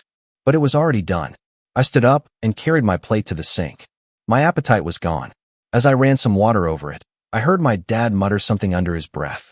I didn't catch it, but I caught the tone. I decided not to ask. I left after dessert. No hugs. No goodbyes. Just a stiff walk to the front door, the sound of muted voices behind me, and the sharp cold air slapping me in the face as I stepped outside. When I got home, I sat in the dark living room for a long time, Milo curled up beside me, purring gently. I wasn't angry. Not exactly. It was something heavier, an exhaustion that sat deep in my chest. Like I'd been holding up a roof for years, and tonight, I finally let go. The next morning, my phone blew up. First, a text from Melissa. You need to apologize to Dad. You completely ruined dinner. Then one from Jason. Hope you're happy. Mom's been crying all morning. And finally, a voicemail from Mom herself. Spencer, I don't know what's gotten into you. We've been through so much. Your father's old-fashioned, yes, but he loves you in his own way. I'm worried about how we're going to make ends meet. Please call me back. I didn't reply. That weekend, I got an email from the mortgage company. Since I was listed as the primary payer for the automatic deductions, they notified me that the upcoming payment had failed due to account changes. I'd canceled it. It wasn't some impulsive revenge play. I'd been thinking about it for months. The only reason I kept paying was guilt. Guilt that maybe I was being ungrateful.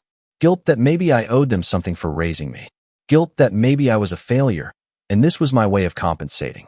But that guilt evaporated the second they laughed at me. The next 2 weeks were quiet, too quiet. No calls, no texts, radio silence. I figured maybe they were processing. Maybe they were scrambling to figure out finances. Maybe they were planning to never speak to me again. A small part of me hoped they were. But then Melissa invited me to her daughter's birthday party. It felt like a trap, but I went anyway. It was a backyard thing. Tents, cupcakes, a clown, the whole deal. Kids running around screaming. Melissa was polite but cold when she greeted me. Jason didn't say much at all. And Dad? He acted like nothing had happened. Just sat in a lawn chair with a paper plate full of barbecue and a beer, chatting with one of Melissa's neighbors like it was any other Saturday. I kept my distance. Chatted with a couple of the kids. Gave my niece a nice gift. Books, of course. Melissa probably rolled her eyes the second I walked away. Then, halfway through the party, I overheard Jason and Dad talking near the grill. I wasn't eavesdropping intentionally. They were just loud. Jason said, "So what's the plan now? You gonna ask Spencer to turn it back on?" And Dad laughed. Laughed. Nah. He'll cave. He always caves. Jason chuckled. Maybe. Or maybe he's finally grown a pair. Dad scoffed. Spencer? Please. He's a soft little boy in a grown man's body. Always has been. I froze. The conversation moved on. I didn't. I stood there, by the fence, gripping my drink like it was the only thing anchoring me to the ground. I don't know what I felt in that moment. Rage? Shame? Sadness? It was like all three hit me at once. I left without saying goodbye. That night, I called the mortgage company and had my name removed from the account.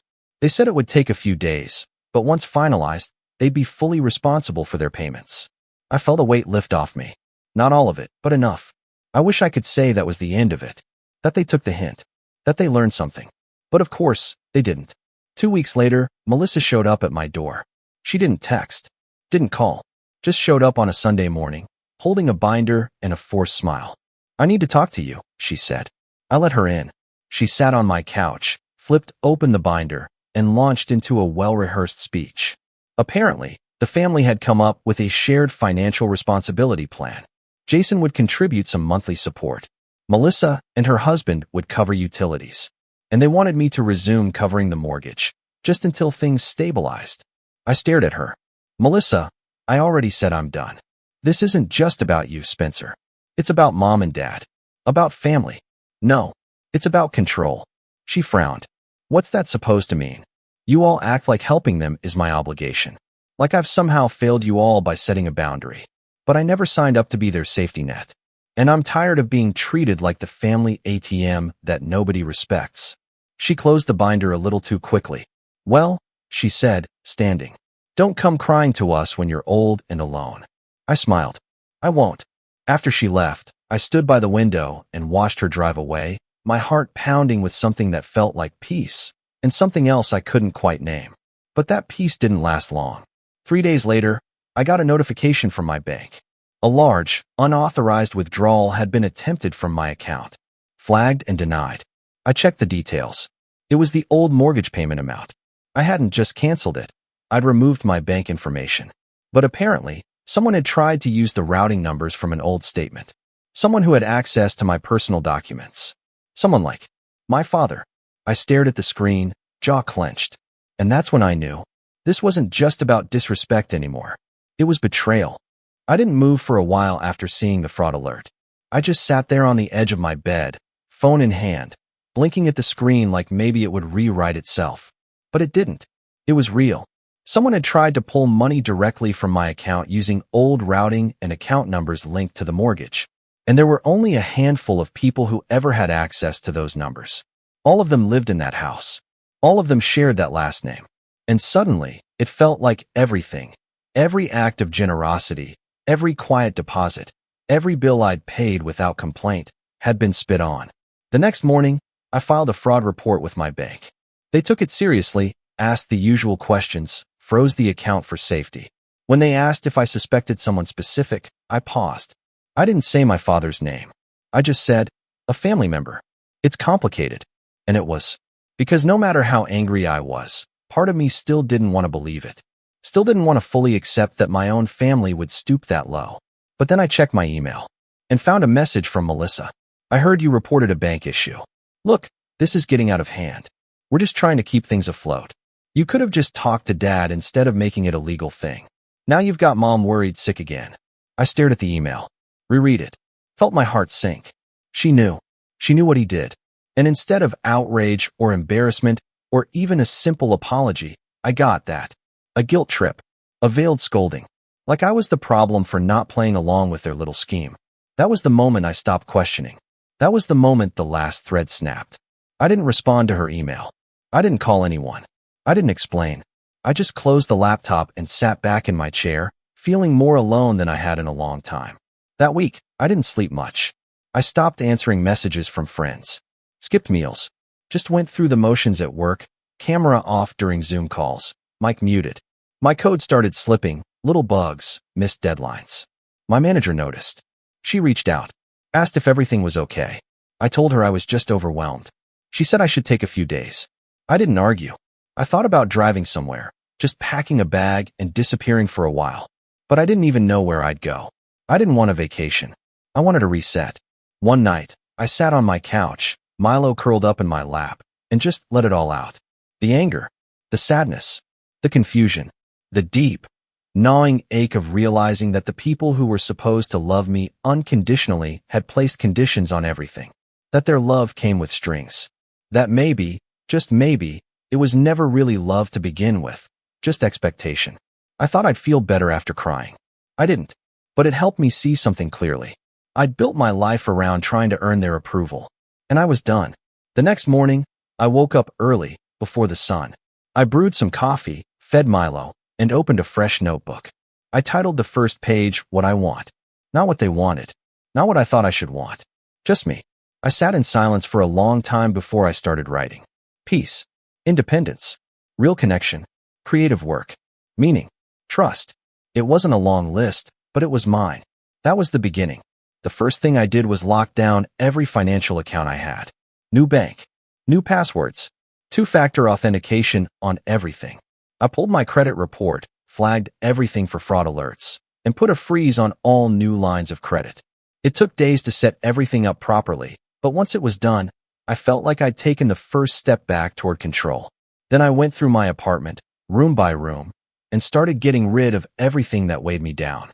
Old files, clutter, useless tech gadgets I bought during random dopamine binges. I sold what I could, donated what I couldn't. It felt good. Cleansing. Like shedding dead skin. Next came work. I scheduled a one-on-one with my manager, Sarah. She was one of the few people I trusted. When we got on the call, she immediately asked how I was doing. Honestly, I said, pretty bad, but I'm working on it. She nodded slowly. You've been one of our top devs for years, Spencer. If you need time, take it. We'll make it work. I told her I didn't want time off. I wanted purpose. We ended up talking for over an hour.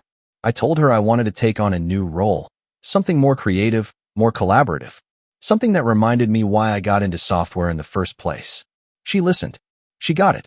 A week later, she transferred me to a new team building an educational platform for low-income schools. It didn't pay more, but it fed something deeper. Outside of work, I started rebuilding my life in small ways. I joined a local running group.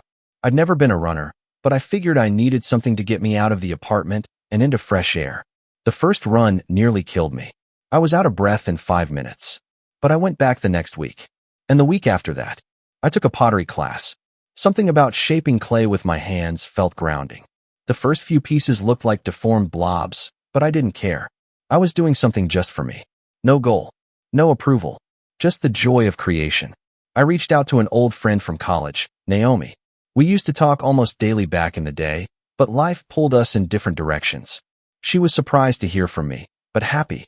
We met up for coffee, talked for hours, laughed like no time had passed. That one reconnect sparked something in me. I wasn't alone. I just needed to look in the right places.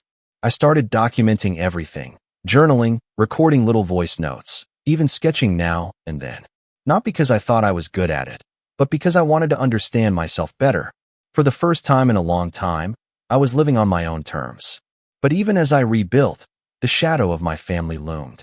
They hadn't contacted me since the bank incident. No apologies. No explanations.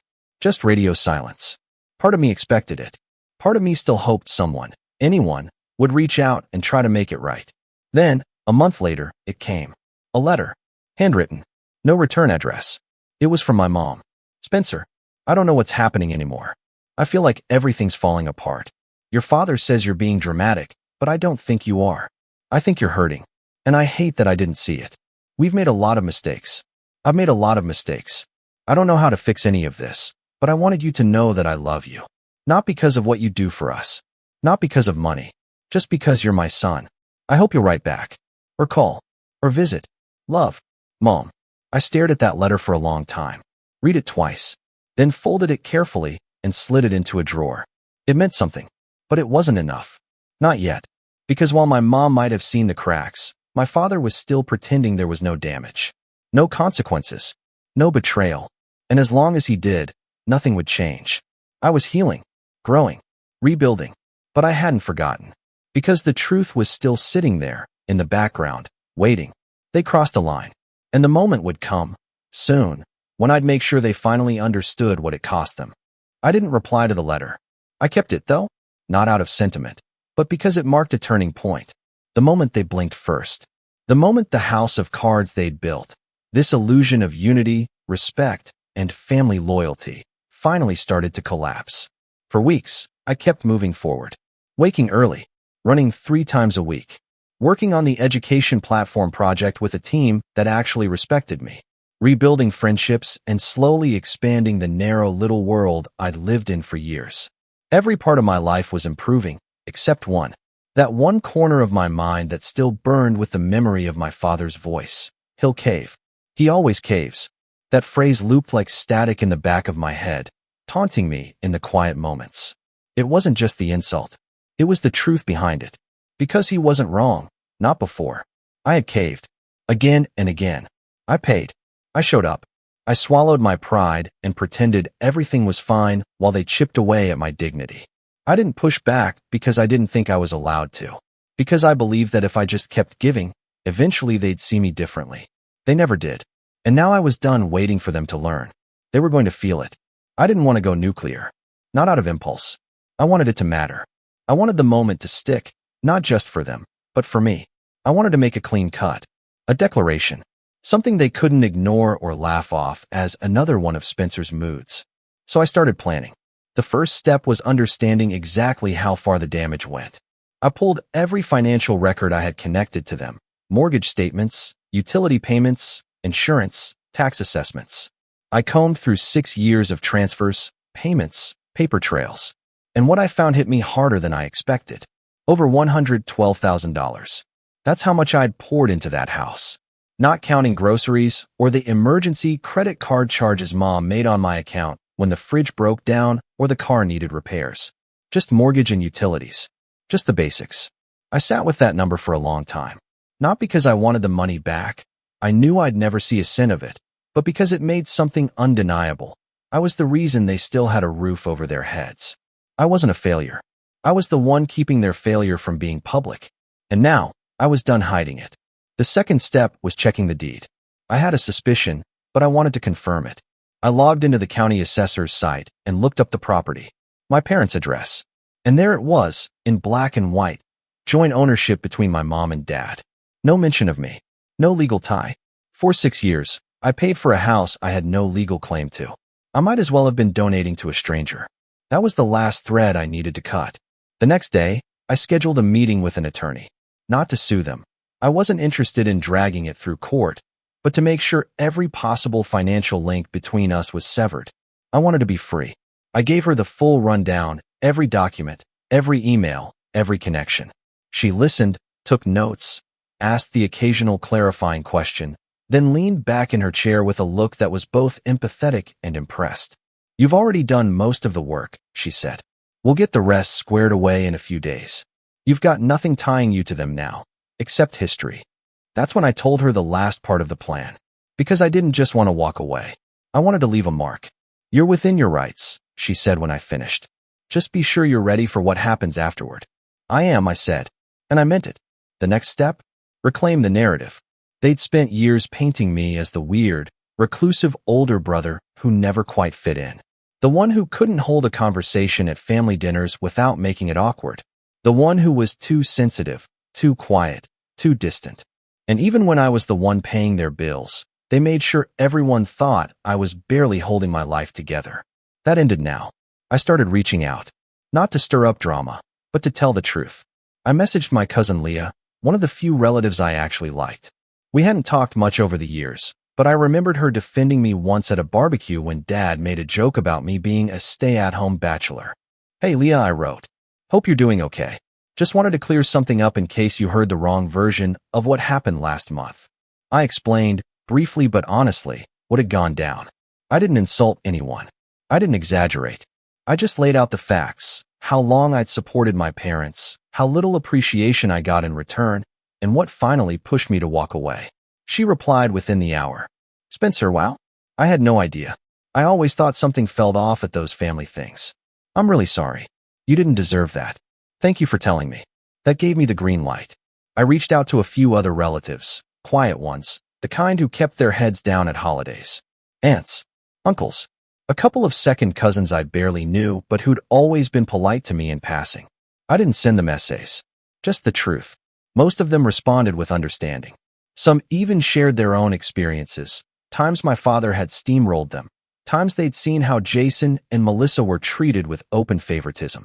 It was like lifting a curtain I didn't know had been there. And behind it, a whole chorus of people who'd silently noticed what I thought only I had seen. It didn't take long for word to spread. I never asked anyone to choose sides. I didn't need to. The final phase of the setup took shape 2 weeks later. Melissa was hosting Mom's birthday party. She made it clear I wasn't officially invited, but that I could stop by if I wanted to make things right. The message came through Leah, who decided to act as a neutral party. Apparently, Mom wanted me there. Dad didn't. Jason was still upset. Melissa was cautious. It was the perfect opportunity. I told Leah I'd come, but I didn't show up empty-handed. I brought 3 manila envelopes, each sealed and labeled. One for Melissa, one for Jason, one for my father. Inside each envelope was a simple, professionally printed packet. A summary of financial contributions I'd made to the household over the years. Dates, amounts, bank statements, proof. No fluff, no emotion, just facts. Each packet ended with a letter. Not an angry rant, not a guilt trip. Just a clear, calm statement of my decision to end all financial and emotional support, followed by this line. If you choose to see me as the villain in your version of this story, that's your right. But I'm done shrinking myself to make you feel bigger. I arrived halfway through the party.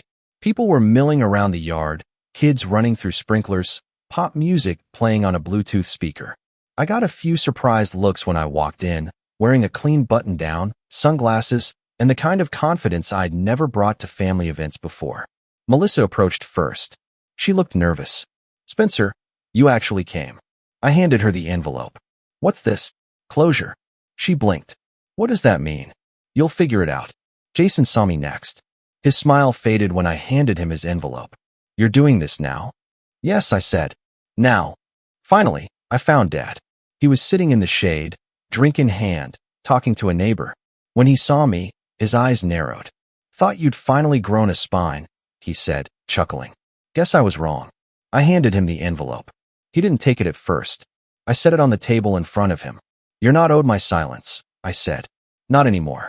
Then I turned and walked away. I didn't stay for the rest. I didn't need to, because the trap was already set. I knew they'd read those packets. Knew they'd be furious. Knew they'd want to paint me as ungrateful, vindictive, disrespectful. But I also knew something else. They had nothing left to hold over me. And when people finally see who you are without your money, your compliance, or your silence, that's when the real masks fall. And I was ready. The fallout didn't happen in an explosion. It happened in whispers, quiet phone calls, side-eye glances, half-hearted explanations at Sunday barbecues, where people pretended everything was fine while holding manila envelopes they weren't supposed to talk about. And that's what made it so satisfying, because it wasn't loud. It was embarrassing. And the kind of embarrassment my father hated more than anything was the one he couldn't control. See, the beauty of truth is that it doesn't need a spotlight. It just needs to be seen. And the moment I put it in writing, gave it shape, gave it receipts, it stopped being my burden and became theirs. By the end of the party, everyone had read what was in those envelopes. And no one saw them the same way again. It started with Melissa. Apparently, she spent the entire next week texting my cousin Leah, trying to contextualize the documents, spinning them into this convoluted story about temporary support and miscommunication. But Leah wasn't buying it. None of them were. Because I'd backed every claim with cold, hard numbers. 6 years of payment logs, mortgage slips, utility bills, even screenshots of transfer confirmations. Jason didn't say much publicly, but I knew, through the grapevine, that he was furious, not at me, but at my father. Why? Because it was his idea to go into my old files and attempt that bank withdrawal. That's what really buried them. My envelope hadn't just contained financial records. It included a redacted copy of the fraud alert notice. Dates, times, IP address, all pointing back to their home. Jason had 2 kids, a mortgage of his own, and a career he couldn't afford to tank. Suddenly, he realized that whatever game Dad thought he was playing, he didn't want to be part of it anymore. The tension split their golden sibling alliance in half. Melissa didn't fare much better. The silent relatives, the ones who usually stayed neutral, stopped backing her up. At birthdays and holidays, people pulled me aside, asked how I was doing, told me they always wondered how things really worked behind the scenes. They started skipping her invites. A couple of them stopped by my place for coffee. One even asked me to help their son get into coding. But the real fallout? That landed squarely on my father. The man who never apologized, Never admitted fault. Never once said, "Thank you." Even after I paid 6 years of his bills. At first, he tried to ignore it. Told people it was fabricated, that I'd made the numbers up, that I was being vindictive. But you can only spin so much when the truth is in print. And when people stopped calling, stopped visiting, stopped nodding along to his tired jokes, it hit him. Not all at once, but slowly, like a roof starting to leak. I didn't hear from him for 2 months. Then one afternoon, I got a letter. Not from my mom. From him. "Spencer, you think you're so smart. So above it all. You embarrassed me. You disrespected your own family. You think money makes you better than us? You're not better. You're just bitter. I don't want anything from you. Don't come back. Don't bother writing." Dad. No apology. No acknowledgement of what he did. Just wounded pride wearing a mask of anger. But I read between the lines. That wasn't the voice of a man in control. That was a man scrambling to save face after the curtain fell. So I didn't write back. I didn't need to. Mom wrote again, a few weeks later. A real letter this time. Honest. Sad. She apologized for staying silent. Said she didn't know about the bank stunt until after it happened. She begged me to forgive her, to remember who she used to be. She told me she was thinking of leaving him, that the house had become too heavy to live in. That letter shook me, because I still loved her, even after everything. And I believed her, because her guilt came from a real place. But I also knew it wasn't my job to save her. Not anymore. So I wrote back, carefully. "Mom, I love you. I always will. But I can't carry this family anymore. I've built something for myself, something healthy, something mine, and I'm not going back to the version of me that made it okay for others to treat me like I didn't matter. If you decide to leave, I'll be here. Not with money, not with rescue, but with support, the emotional kind. The kind I always wanted from you. But I can't come back to that house. Not ever again." She didn't respond right away. But that's okay. I'd said what I needed to say. The final blow came a few weeks later, on a Sunday afternoon. I was at the park with Milo in his little cat backpack. Don't judge. He loves it. When Leah called. "Hey," she said, trying to sound casual. "You're not going to believe this." "What?" "Your parents sold the house." I stopped walking. "What?" "Yup. Listed it last week. Underpriced it too. Probably just wanted it gone fast." I didn't say anything for a second. "And guess where your dad is staying now?" "Where?" "Jason's basement." I laughed. I couldn't help it. Not out of cruelty, but out of the absurdity. The man who spent his life looking down on me, mocking my independence, sneering at my loner lifestyle, was now living in his son's basement because the people he thought he could leech off forever finally walked away. Leah chuckled too. "Melissa won't take him. Said she's too busy. Your mom moved into an apartment across town. Smaller, but nice. Looks like she might actually be happy." I let the moment sink in. Then I sat on a bench, unzipped Milo's backpack, and let him hop out onto my lap. There it was. Not some big, cinematic ending. No courtroom scene. No tearful confessions. Just quiet consequences. Real ones. I'd stopped being the family's emotional punching bag. I'd told the truth. I'd walked away. And now, they were sitting in the mess they'd made, while I finally had a life that felt like mine. I didn't need revenge in the traditional sense. No flames. No screaming. No grand finale. I just needed one thing. Freedom. And I got it. "He'll cave," my father said. He was wrong. I was 28 the night my family finally made me feel like an outsider for the last time. My name's Mark, and if you'd asked anyone in my family to describe me, they'd probably have called me the quiet one or the weird one. I never caused trouble, but I also never quite fit into the mold my parents seemed to have ready for me. I worked my way through school, lived on my own since I was 19, and never asked them for anything. That independence, I think, is what made them resent me. They couldn't hold anything over me, and they hated that I didn't need them. My parents were the kind of people who loved putting on a show. My mom had this obsession with being seen as the perfect hostess, the perfect mother, the one who raised perfect kids. My dad, on the other hand, always carried himself like he was the alpha of the family, his opinion the only one that mattered. My sister Claire was their pride and joy, golden child through and through, and her engagement was treated like a royal wedding. There were save-the-dates mailed out 6 months in advance, an actual engagement photographer, and an expensive dinner booked at one of the fanciest restaurants in town. When I got the invitation, I hesitated. I hadn't been to a family event in a while. The last time I saw everyone was at Thanksgiving 2 years ago, where Dad spent the whole evening cracking jokes about how I must be too busy mopping floors to call more often. For the record, I'm not a janitor. I own a small but very successful facilities management company.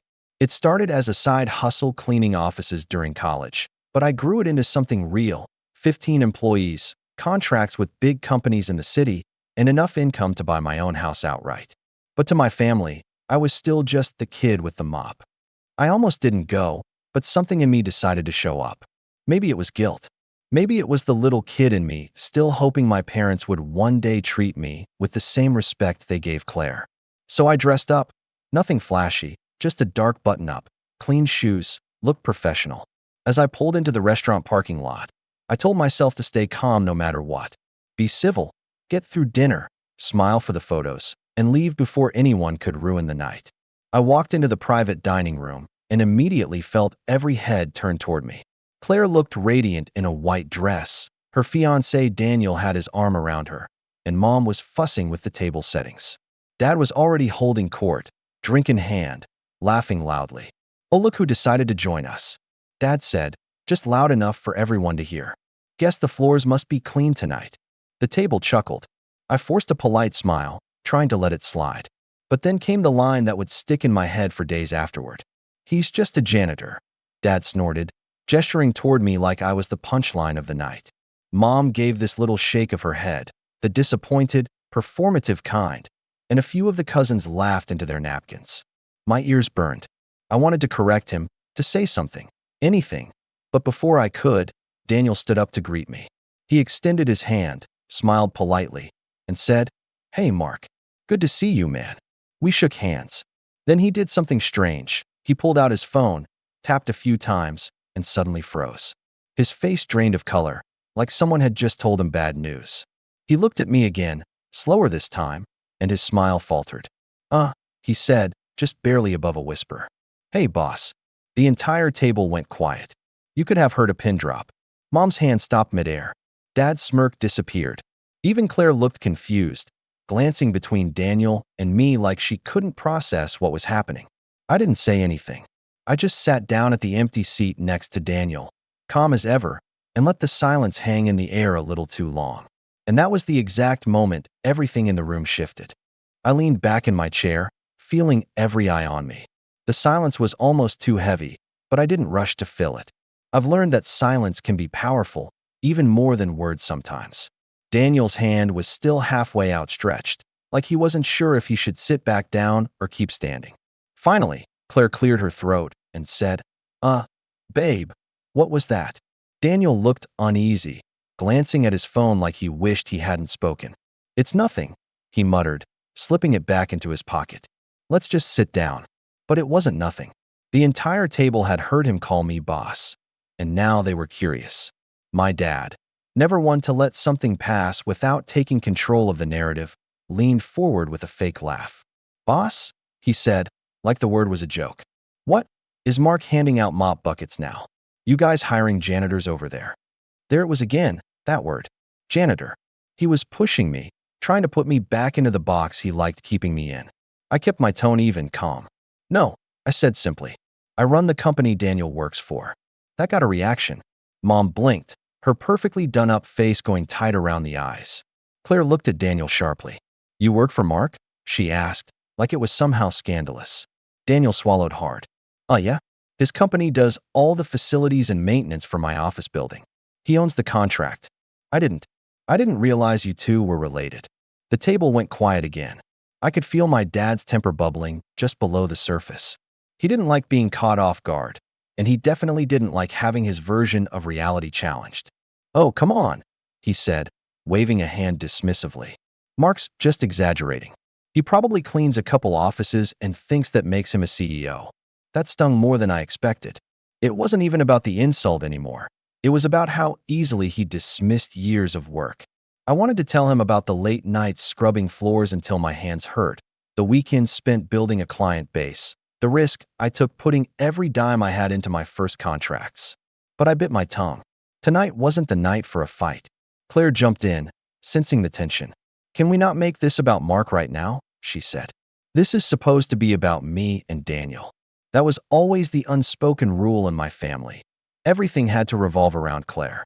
Birthdays, holidays, even random dinners somehow ended up celebrating her promotions, her new apartment, her engagement.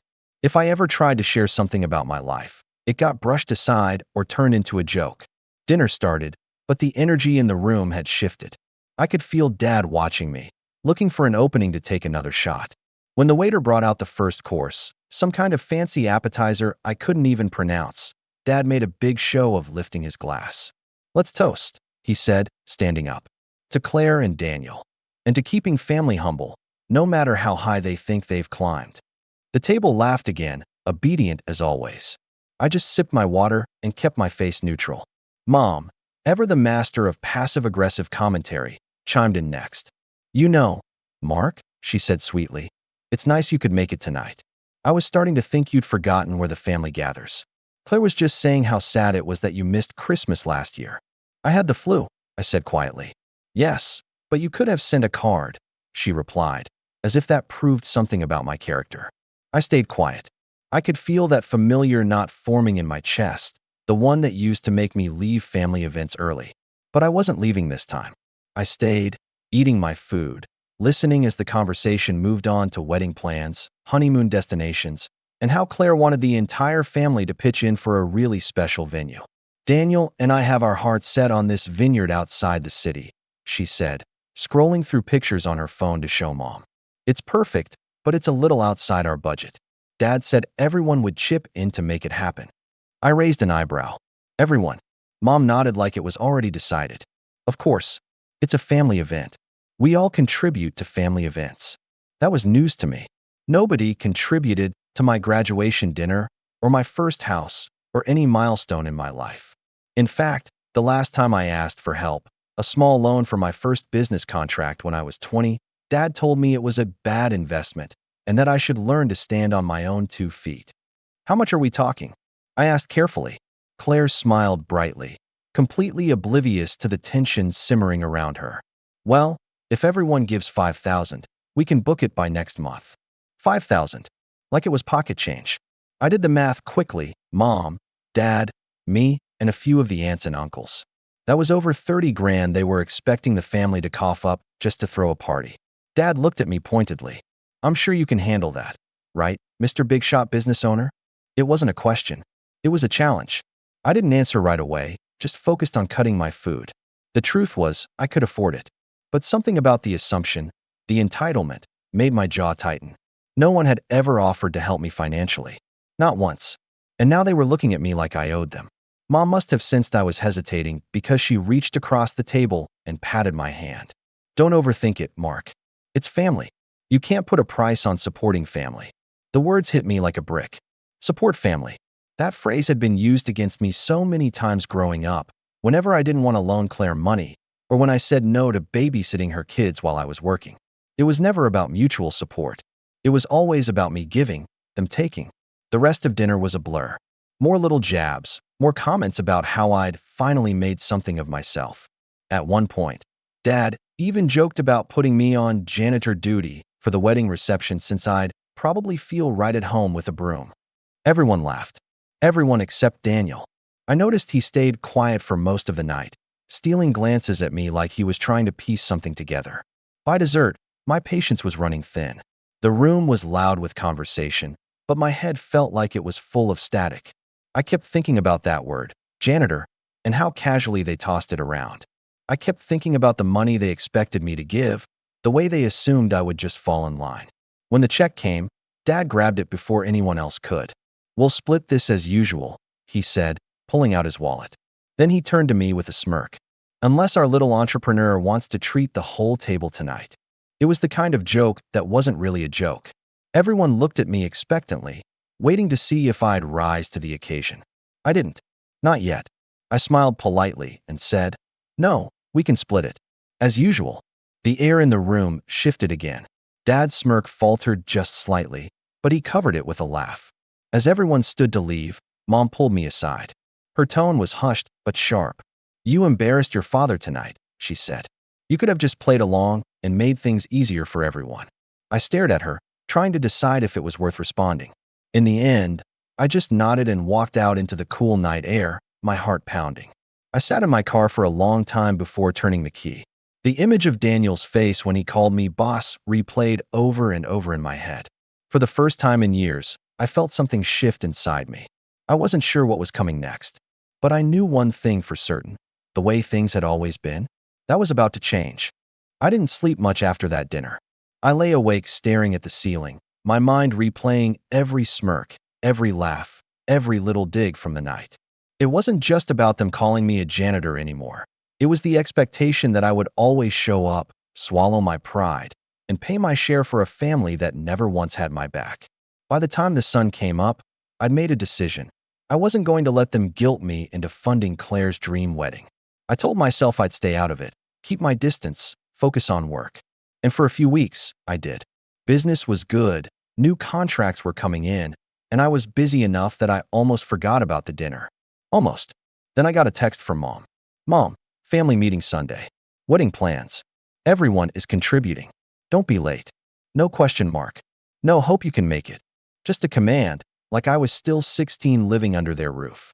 I considered ignoring it, but part of me knew that if I didn't show up, they'd spin it as me being selfish again. So I went. The meeting was at my parents' house, around their massive dining table. Claire and Daniel were already there, looking over a binder full of venue brochures. My dad sat at the head of the table like a CEO holding a board meeting. Mom had wine poured for everyone. Good. You're here, Dad said as soon as I walked in. We can get started. I took a seat at the far end of the table. Dad launched into a speech about family unity, how this wedding was a once-in-a-lifetime event, how everyone needed to pull their weight. We've already spoken with your uncles, he said, flipping a page in the binder. They're in for $5,000 each. Your aunt is sending her contribution next week. That just leaves you. Leaves me for what? I asked carefully, though I already knew the answer.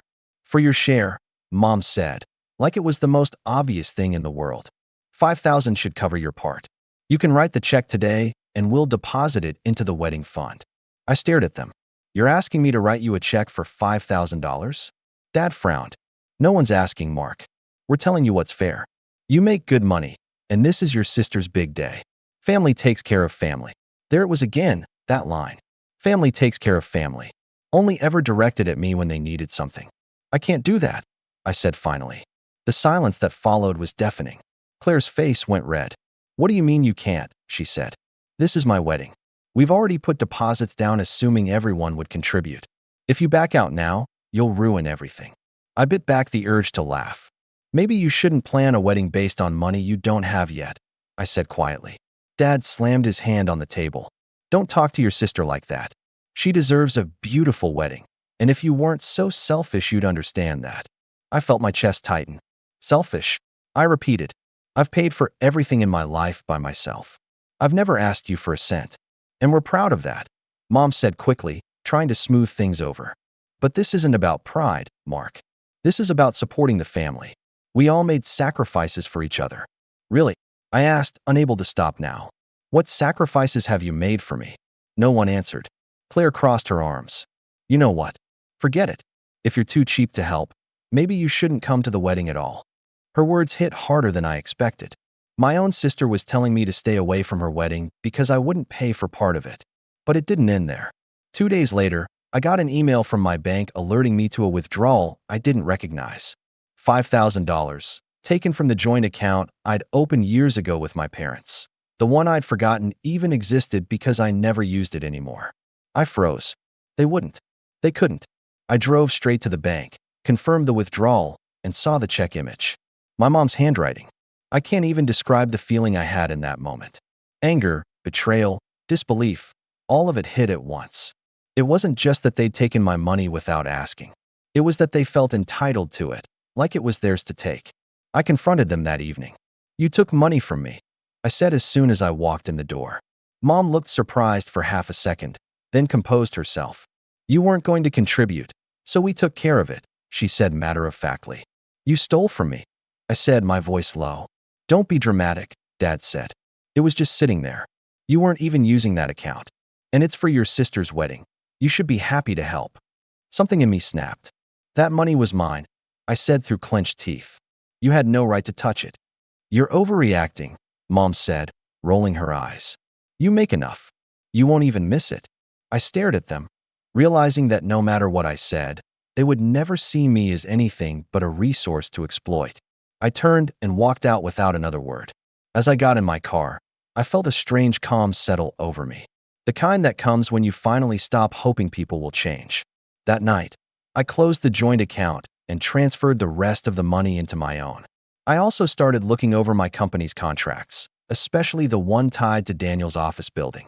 For the first time in a long time, I wasn't just angry. I was planning, and I had no intention of letting them get away with this quietly. I spent the next week in a kind of haze, the sort of numbness that comes after a really hard punch when your ears are still ringing.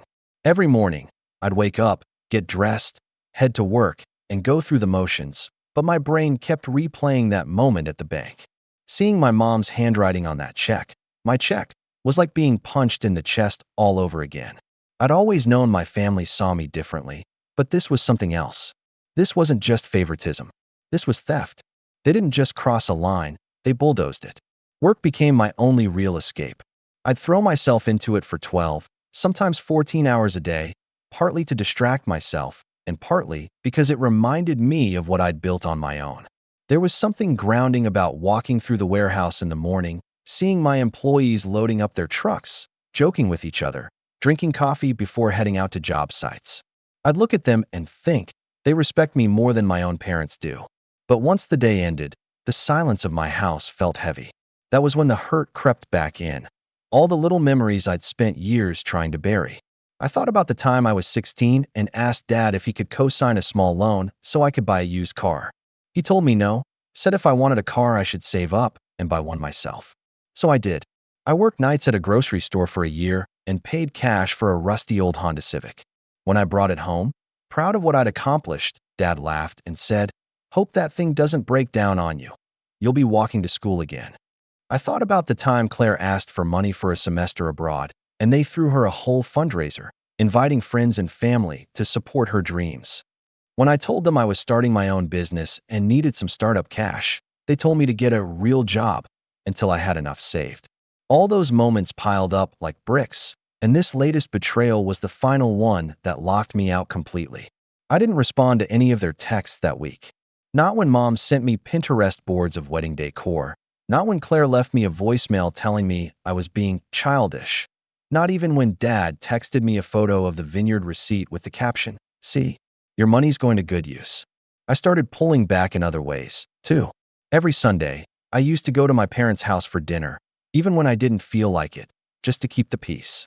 I stopped going. When Mom called asking where I was, I said I had work to catch up on. I also stopped answering family group chats. There was something liberating about muting the constant stream of Claire's bridal shower updates and Dad's, funny, memes about lazy kids these days.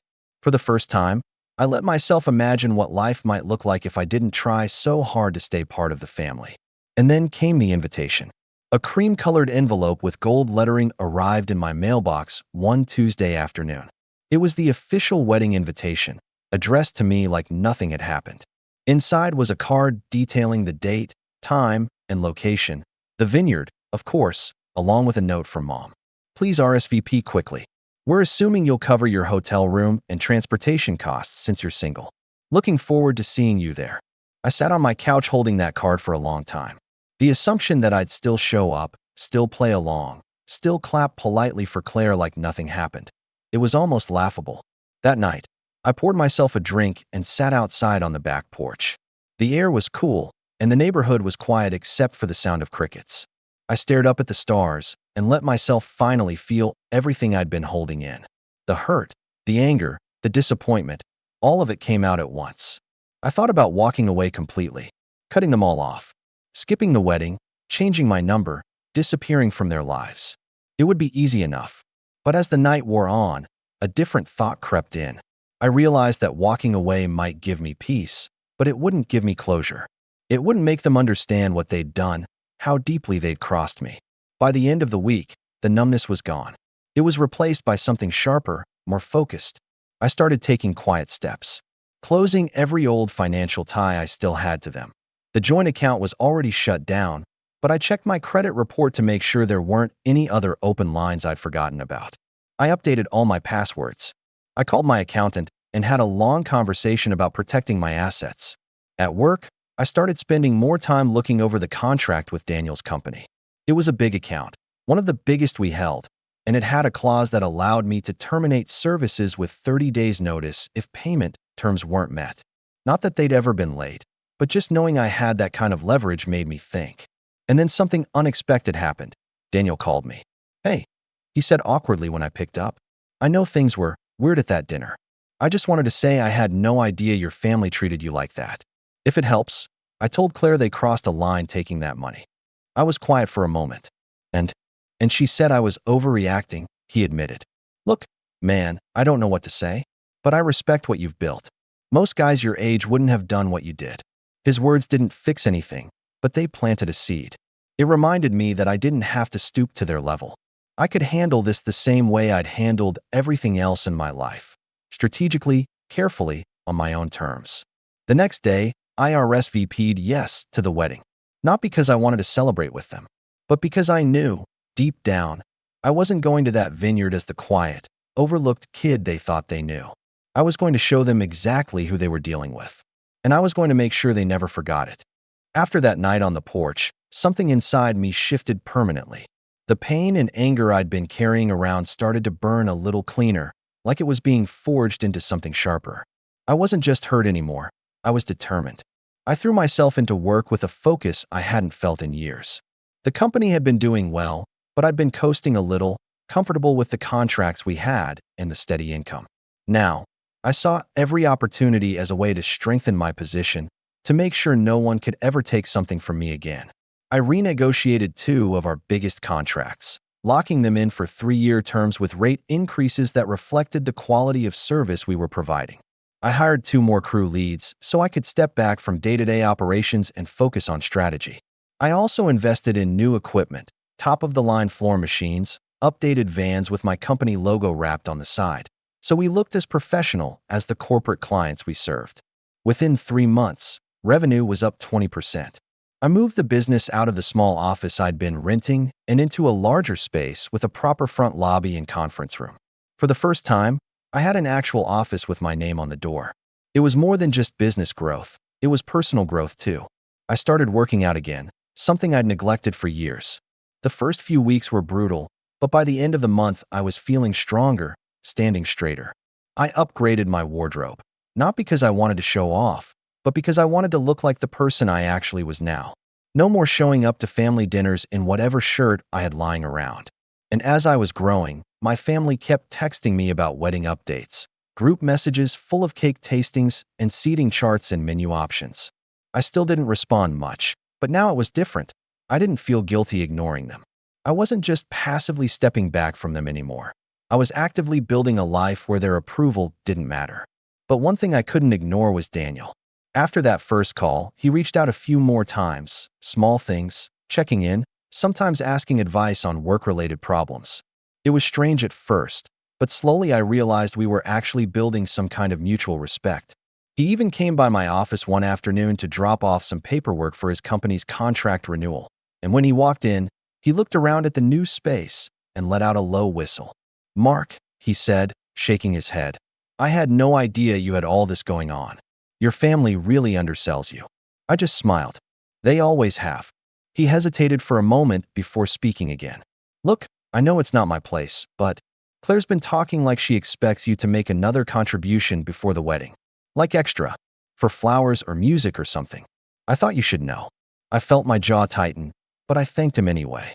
It confirmed what I already suspected. They weren't done taking. That night, I sat in my office after everyone had gone home and started mapping things out on a whiteboard. It wasn't just about the wedding anymore. It was about drawing a line in the sand once and for all. I listed every way I was still connected to them financially. The accounts that were already closed, the ones I still needed to check, the insurance policies where I was listed as an emergency contact. I wanted everything completely untangled before the wedding date came around. I also started thinking about how I wanted to show up that day. Not to make a scene. I didn't want some dramatic movie moment where I flipped a table. No, I wanted something quieter but more cutting. Something that would make them stop laughing and finally realize who I'd become. So I made a few quiet moves. I ordered a tailored suit, the first I'd ever owned, in a dark navy that looked sharp but not flashy. I bought a pair of Italian leather shoes that felt like armor when I put them on. I upgraded my car, trading in my reliable but old sedan for something newer, sleeker, the kind of vehicle that turned heads when it pulled into a driveway. And I kept growing the business. By late summer, I'd landed a new contract with a tech company that doubled our monthly revenue. I took my crew out to dinner to celebrate and sat there watching them laugh and toast each other, realizing that these people, were the closest thing I had to a real family. The better things got for me, the more I noticed the contrast whenever I heard from my parents. Mom's texts started to take on a sharper tone. "Mom, don't forget RSVP for rehearsal dinner. Claire is stressed. Don't make this harder." "Mom, 2 days later, need to know how much you're contributing for music. Claire found a string quartet she loves." I didn't respond. Instead, I kept working, kept building, kept preparing. The night before the rehearsal dinner, I stood in front of the mirror in my new suit just to see how it felt. For the first time in years, I didn't feel like the odd man out in my own family. I felt like someone who could walk into any room and hold his ground. I knew the wedding was going to be another battlefield. The jokes, the comments, the expectation that I'd just roll over and do whatever they wanted. But this time, I wasn't walking in as the quiet little brother who kept his head down. I was walking in as someone who had built his own life, his own power, his own respect. And for the first time, I was looking forward to it. By the time the rehearsal dinner rolled around, I was ready for whatever was coming. I arrived early, partly to avoid the awkward entrance of showing up last, and partly because I wanted to get a read on the room before the night really started. The restaurant was beautiful, soft lighting, white tablecloths, little floral centerpieces at every table. But I wasn't here to admire decor. I was here to watch. The first person I saw was Daniel. He looked relieved when he spotted me. "Mark," he said, shaking my hand firmly. "Glad you came early. Can we talk for a second?" We stepped outside, away from the main room, and he lowered his voice. "Look, I'm going to be honest. Claire's stressed, my in-laws are stressed, and your parents have been on edge since the money thing. They keep saying you're going to make things right this weekend." I tilted my head. "Make things right?" Daniel nodded. "Yeah, they think you're going to make some kind of gesture. Like big. Your mom actually said, Mark knows what he owes this family. He'll come through." The words made my stomach twist, but not with guilt this time, with something colder. This wasn't just expectation anymore. This was a belief that they had power over me, that I would eventually cave, because that's what I'd always done. "Thanks for telling me," I said finally. "I appreciate it." When we went back inside, the rest of the family was starting to arrive. My parents swept in like they owned the place, Mom in pearls, Dad already laughing too loudly. Claire looked beautiful, I'll give her that, but she also had that same smug confidence I'd seen on her since we were kids, the kind that came from knowing the world would bend to her. Dinner was a smaller version of the engagement party, toasts, laughter, lots of wine. I stayed quiet, just listening, until I caught a conversation between Mom and one of her friends at the next table. "He's finally coming around," Mom was saying, her voice low but carrying enough for me to hear. "You know how he is, so stubborn, so prideful. But I think he realizes now what's expected. We've put too much into this wedding for him not to contribute." The friend nodded sympathetically. "Boys take longer to mature. He'll get there." I almost laughed. Mature. That was what they called rolling over and doing what they wanted. By dessert, I'd made up my mind completely. I wasn't just going to show them I wasn't their doormat anymore. I was going to make sure they understood it in a way they couldn't ignore or rewrite later. That night, back at my house, I stayed up late with a notebook, writing out a plan. It wasn't revenge in the Hollywood sense. There wouldn't be any screaming matches or public confrontations. No, this would be quiet, deliberate, undeniable. First step was business. The contract with Daniel's company had recently come up for renewal. I'd already signed the extension, but I'd added a new clause this time, one that required quarterly reviews with the client's management team. And guess who was now required to attend those reviews as the liaison? Daniel. In other words, my future brother-in-law was going to be sitting across from me in a conference room 4 times a year, every year, for the foreseeable future. He knew it, too. He'd seen the clause. He hadn't mentioned it to anyone yet, probably because he realized it was actually a good thing for his company. But I knew what it meant. They couldn't avoid me, even if they wanted to. Second step was financial. I called my accountant again and had him draw up paperwork to move all my personal assets into a trust with my name as trustee. My house, my investments, even my business shares were now legally protected. If my parents ever tried something like that joint account stunt again, they'd hit a wall. Third step, and this one was purely symbolic, was my wedding gift. I decided I would give something, but not the way they wanted. Instead of money, I commissioned a custom piece of art from a local painter, a beautiful landscape of the vineyard where they were getting married. I had it framed in a simple but elegant frame with a brass plaque that read, "For Claire and Daniel, may you always build your future with your own hands." It was polite, tasteful, and just pointed enough to make a few people squirm. And then came the final piece of the plan, my presents. I booked a suite at the vineyard's on-site hotel for the wedding weekend. Not just a regular room, but the nicest one they had, corner balcony, view of the vines, private fireplace.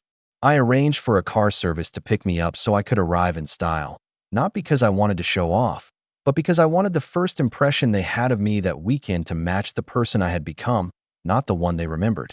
The more I prepared, the calmer I felt. For once, I wasn't dreading a family event. I was anticipating it. There was something empowering about knowing I wasn't going in blind this time. The night before I left for the wedding, Daniel texted me again. "Daniel, hey man, just a heads up. Claire's parents are talking about asking you during the reception to give a toast. They think it would be a nice way to show family unity." I stared at the message for a long time before replying. Me. Sounds perfect. I'll be ready. Because I would be ready. Ready to stand in front of everyone and speak calmly, confidently, and on my terms. This wasn't just a wedding anymore.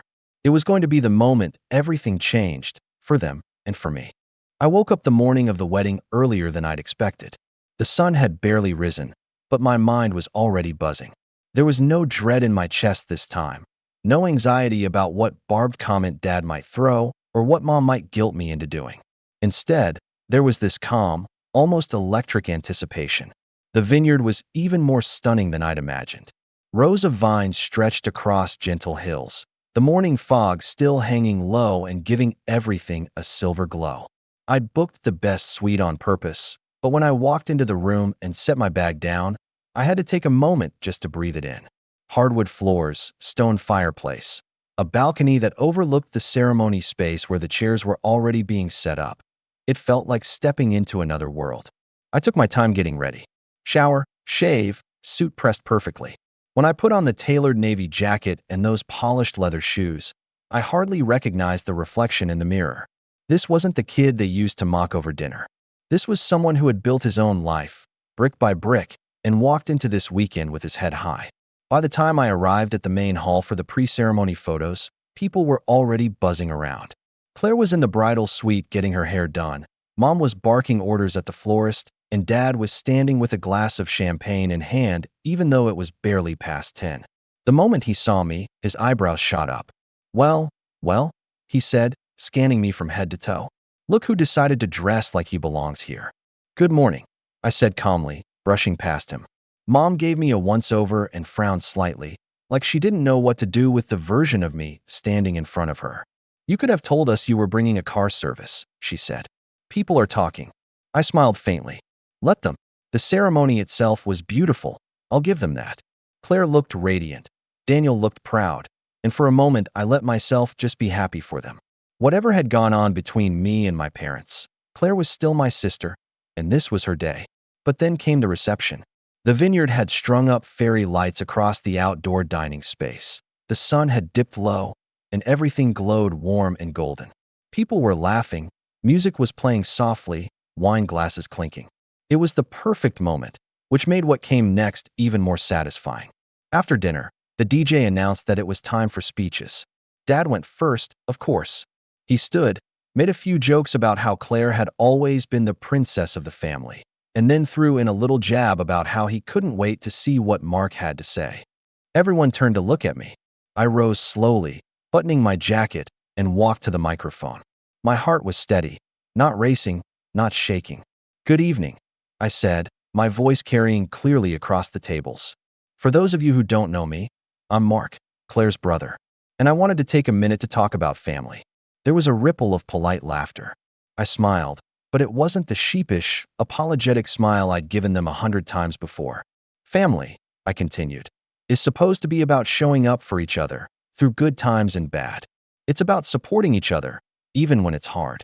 And for a long time, I thought that meant doing whatever was asked of me, giving whatever was taken from me, just to keep the peace. I saw Mom stiffen. Dad frowned into his glass. But what I've learned, I said, letting my voice sharpen just a fraction, is that real family doesn't take from you without asking. Real family doesn't laugh at your work, or your effort, or your success. Real family stands with you, not on top of you.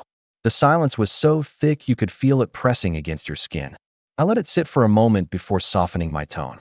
So tonight, I want to raise a glass, not just to Claire and Daniel, but to building a future on your own terms. To creating something that's yours, something no one else can take credit for or take away from you. I lifted my glass, meeting Daniel's eyes. He nodded once, almost imperceptibly, but I saw the respect there. To Claire and Daniel, I finished. May you build your future with your own hands, and may it always be strong enough to stand on its own. The toast was polite, almost restrained, but it landed like a punch. A few people clapped softly. Claire smiled uncertainly. Mom's face was frozen in that social hostess expression she used when she didn't want people to know she was furious. Dad didn't clap at all. I walked back to my table calmly, sat down, and took a sip of wine. But the night wasn't over. Later, when it was time for gifts, my moment came again. They called me up to present mine, and I handed over the wrapped frame.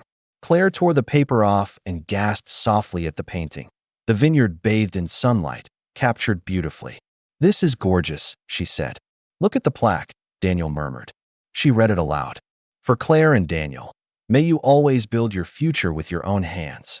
Another ripple went through the room. Subtle, but I caught it. People shifting in their chairs. Someone letting out a low whistle. Claire smiled faintly, though her eyes flicked toward Mom for just a second. Mom's lips were pressed so tight they were almost white. I stayed until the first dance was over, until the cake was cut, until I'd done my duty as a guest. And then, just as the music started to pick up and people moved toward the dance floor, I stood, slipped on my jacket, and made my way out quietly. As I reached the edge of the vineyard, I turned back once. The lights were twinkling, laughter echoing across the rows of vines. But even from here, I could see my parents standing off to the side, speaking in low, tight voices. Whatever they were saying, I knew one thing for certain. They wouldn't look at me the same way again. And for the first time, I didn't feel like the outsider. I felt like the one holding all the cards. I didn't stay to see the fallout in real time, but I didn't have to wait long for the aftershocks to hit. By the time I got back to my suite, my phone was lighting up with texts from relatives. Some were complimentary. "That was a great toast, really classy. You looked sharp tonight. Proud of you, man." Others were less friendly. "Mom, your speech was inappropriate. You humiliated your father." "Dad, real men don't air family business in public. You better fix this before tomorrow's brunch." I didn't reply, not out of spite, but because I didn't feel the need to. For the first time in my life, I wasn't rushing to smooth things over, to patch up the cracks just so everyone could feel comfortable again. The next morning, I skipped the brunch entirely. Instead, I had breakfast on the balcony of my suite, watching the vineyard staff cleaning up from the night before. It felt symbolic. The party was over, the music had stopped, and all that was left was the aftermath. When I finally checked my email, I found one from Daniel. "Daniel, Mark, just wanted to say your words last night really landed. Claire and I talked after you left. She's upset, but I think deep down she knows you were right. I'm going to work on getting her to see it. And for what it's worth, I'm glad I get to call you my boss and my brother-in-law." I sat back, letting that sink in. Maybe Claire would come around one day, maybe she wouldn't. But knowing Daniel was starting to understand where I stood, that meant something. Back in town a few days later, I focused on work again. Life moved on quickly for me, but apparently not for my parents. Mom called one evening, leaving a voicemail that was half icy silence and half guilt trip. "Your father and I are very disappointed in you, Mark. We expected more from you. You embarrassed this family. You owe us an apology if you ever want to be welcome at the house again." I listened to it twice before deleting it. Then I blocked both their numbers. It wasn't a dramatic decision. No yelling, No slammed doors. Just a quiet click, like shutting a book that you've already read too many times. In the weeks that followed, I started to notice the ripple effects. The family group chat went strangely quiet without me in it. My aunt called one afternoon and, in a conspiratorial tone, told me that Mom had been complaining to everyone about me, but that a surprising number of relatives had taken my side. Honestly, my aunt said, I think people are tired of them always making everything about Claire. What you said at the wedding needed to be said. And then came the kicker. 3 months later, Daniel came into my office for one of those quarterly reviews. We shook hands, got through the business talk, and then as we were packing up, he said quietly, Claire wanted me to tell you she's sorry. I looked up, startled. She won't say it to your parents. Not yet, Daniel continued. But she wanted me to pass it along. She said she's been thinking about what you said and how she's been leaning on them her whole life. She's starting to wonder if she needs to grow up a little. That caught me off guard in the best way. Maybe my words had done more than just sting. Maybe they had planted a seed.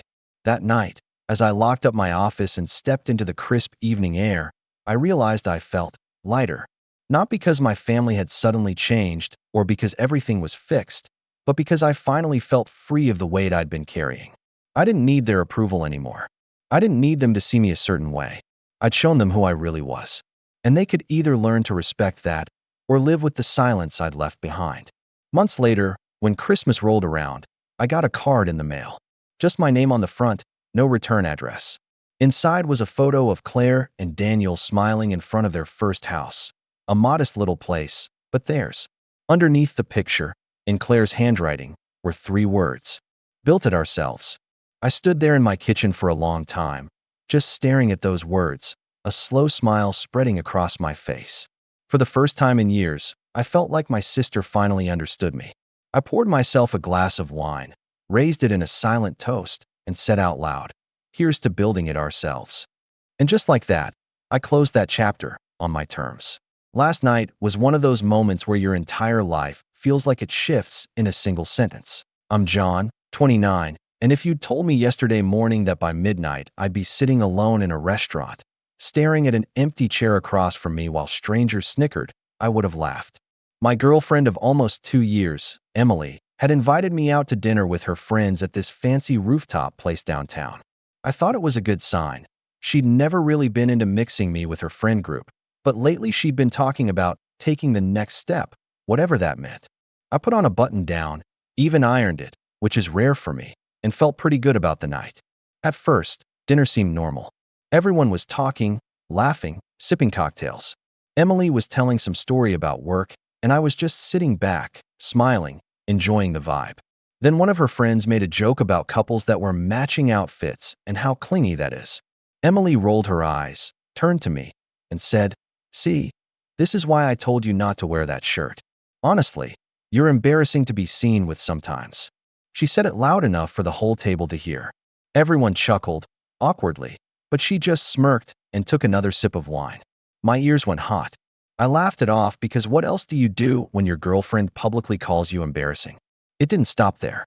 The rest of the night, she kept throwing these little barbs, half joking, but with that sting that makes you wonder how much of it is true. I'd make a comment, and she'd say something like, wow, you really don't get subtlety, do you? And her friends would laugh. It was like I was the punchline for the entire table. My chest felt tight, but I kept quiet, thinking maybe I was overreacting. Maybe she was just showing off for her friends. I didn't want to make a scene. Then came the moment I'll never forget.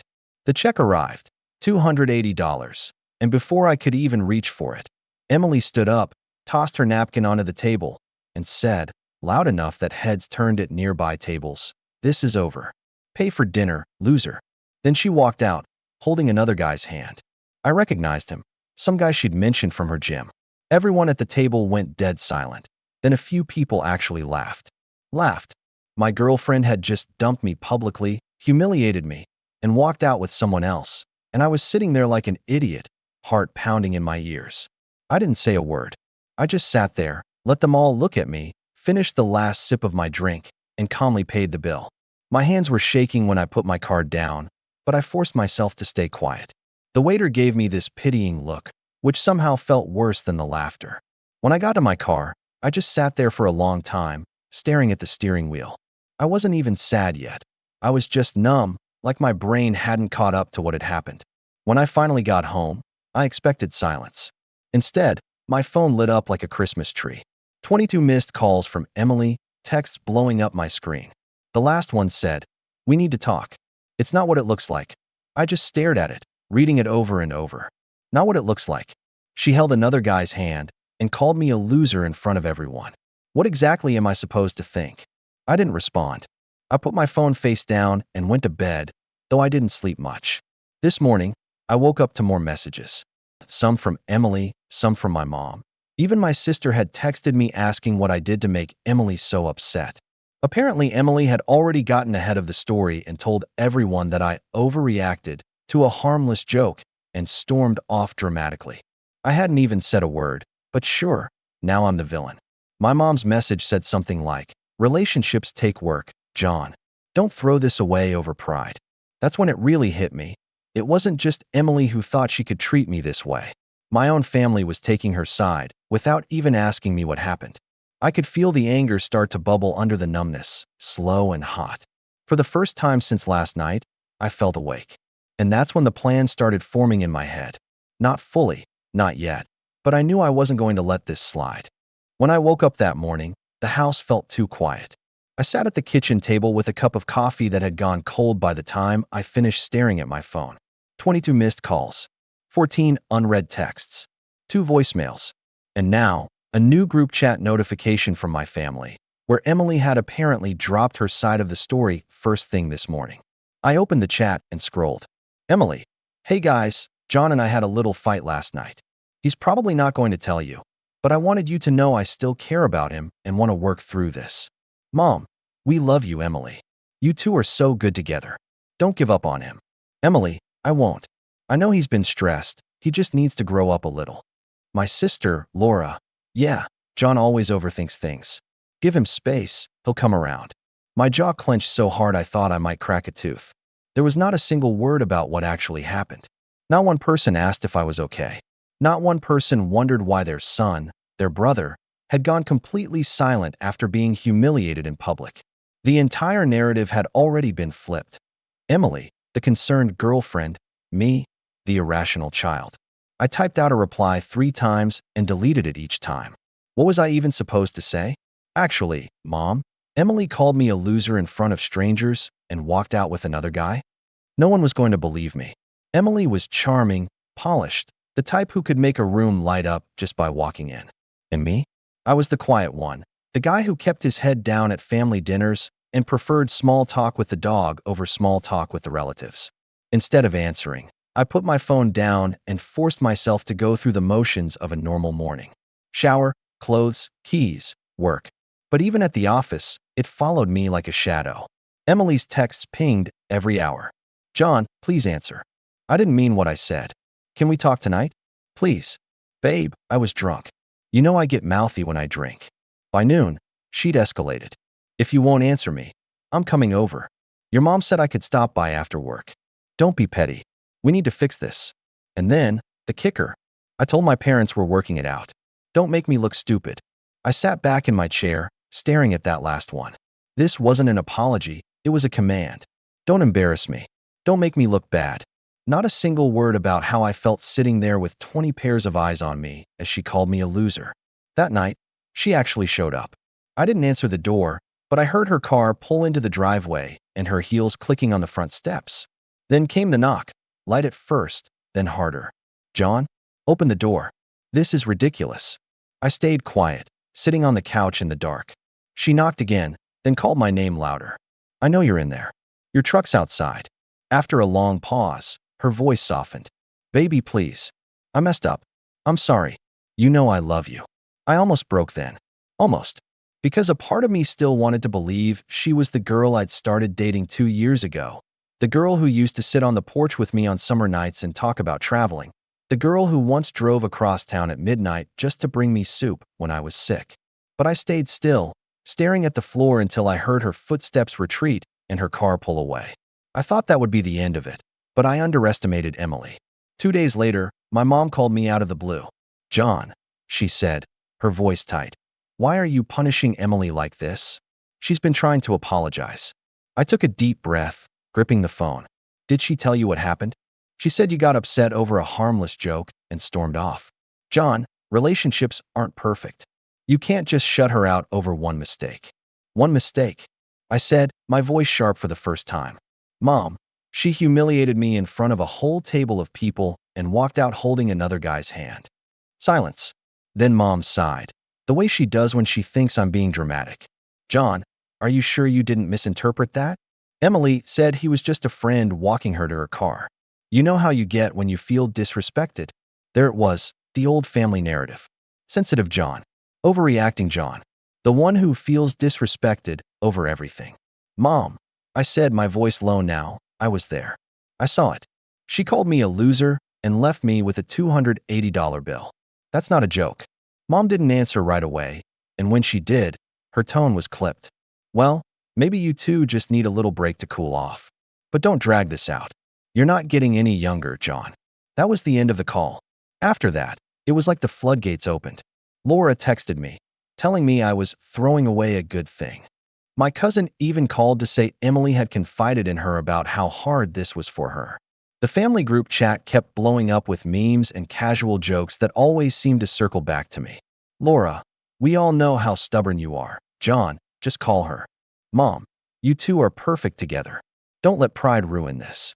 Emily, I'm coming over Friday. I'll bring your favorite takeout. Please talk to me. By Friday, I was exhausted from ignoring everyone. So when she showed up again, I opened the door.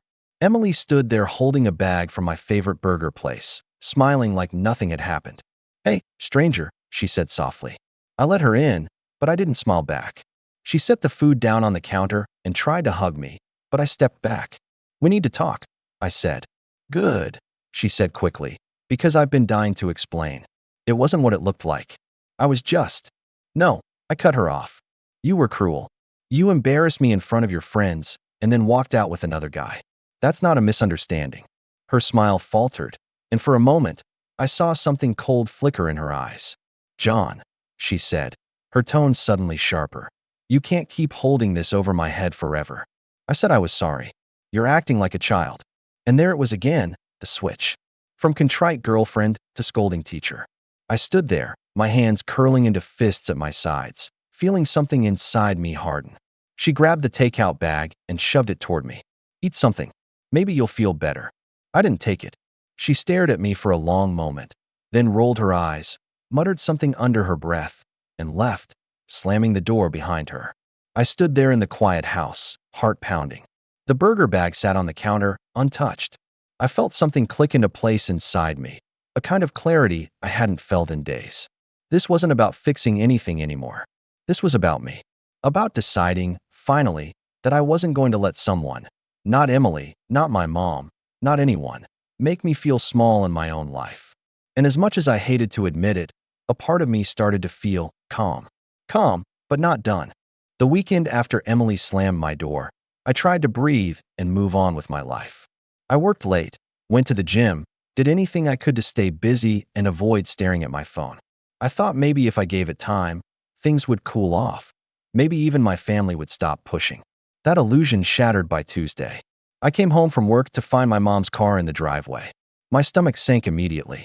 I hadn't told her to come over, and she rarely stopped by unannounced. When I stepped inside, the first thing I saw was Emily, sitting on my couch like she owned the place. Mom was beside her, sipping tea out of my mug, looking at me with that disappointed mother expression I'd known since I was 5 years old. What is this? I asked, dropping my keys on the counter. An intervention, Mom said calmly, as if that explained everything. You two need to talk like adults. I looked at Emily. She was sitting cross-legged, perfectly put together, wearing that sweater I used to love on her. Like this was some casual coffee date, and not the aftermath of her humiliating me in public. You invited her here? I asked my mom. John, she's been miserable. She's tried to apologize, but you won't let her. It's not fair to punish someone for a mistake forever. I turned to Emily.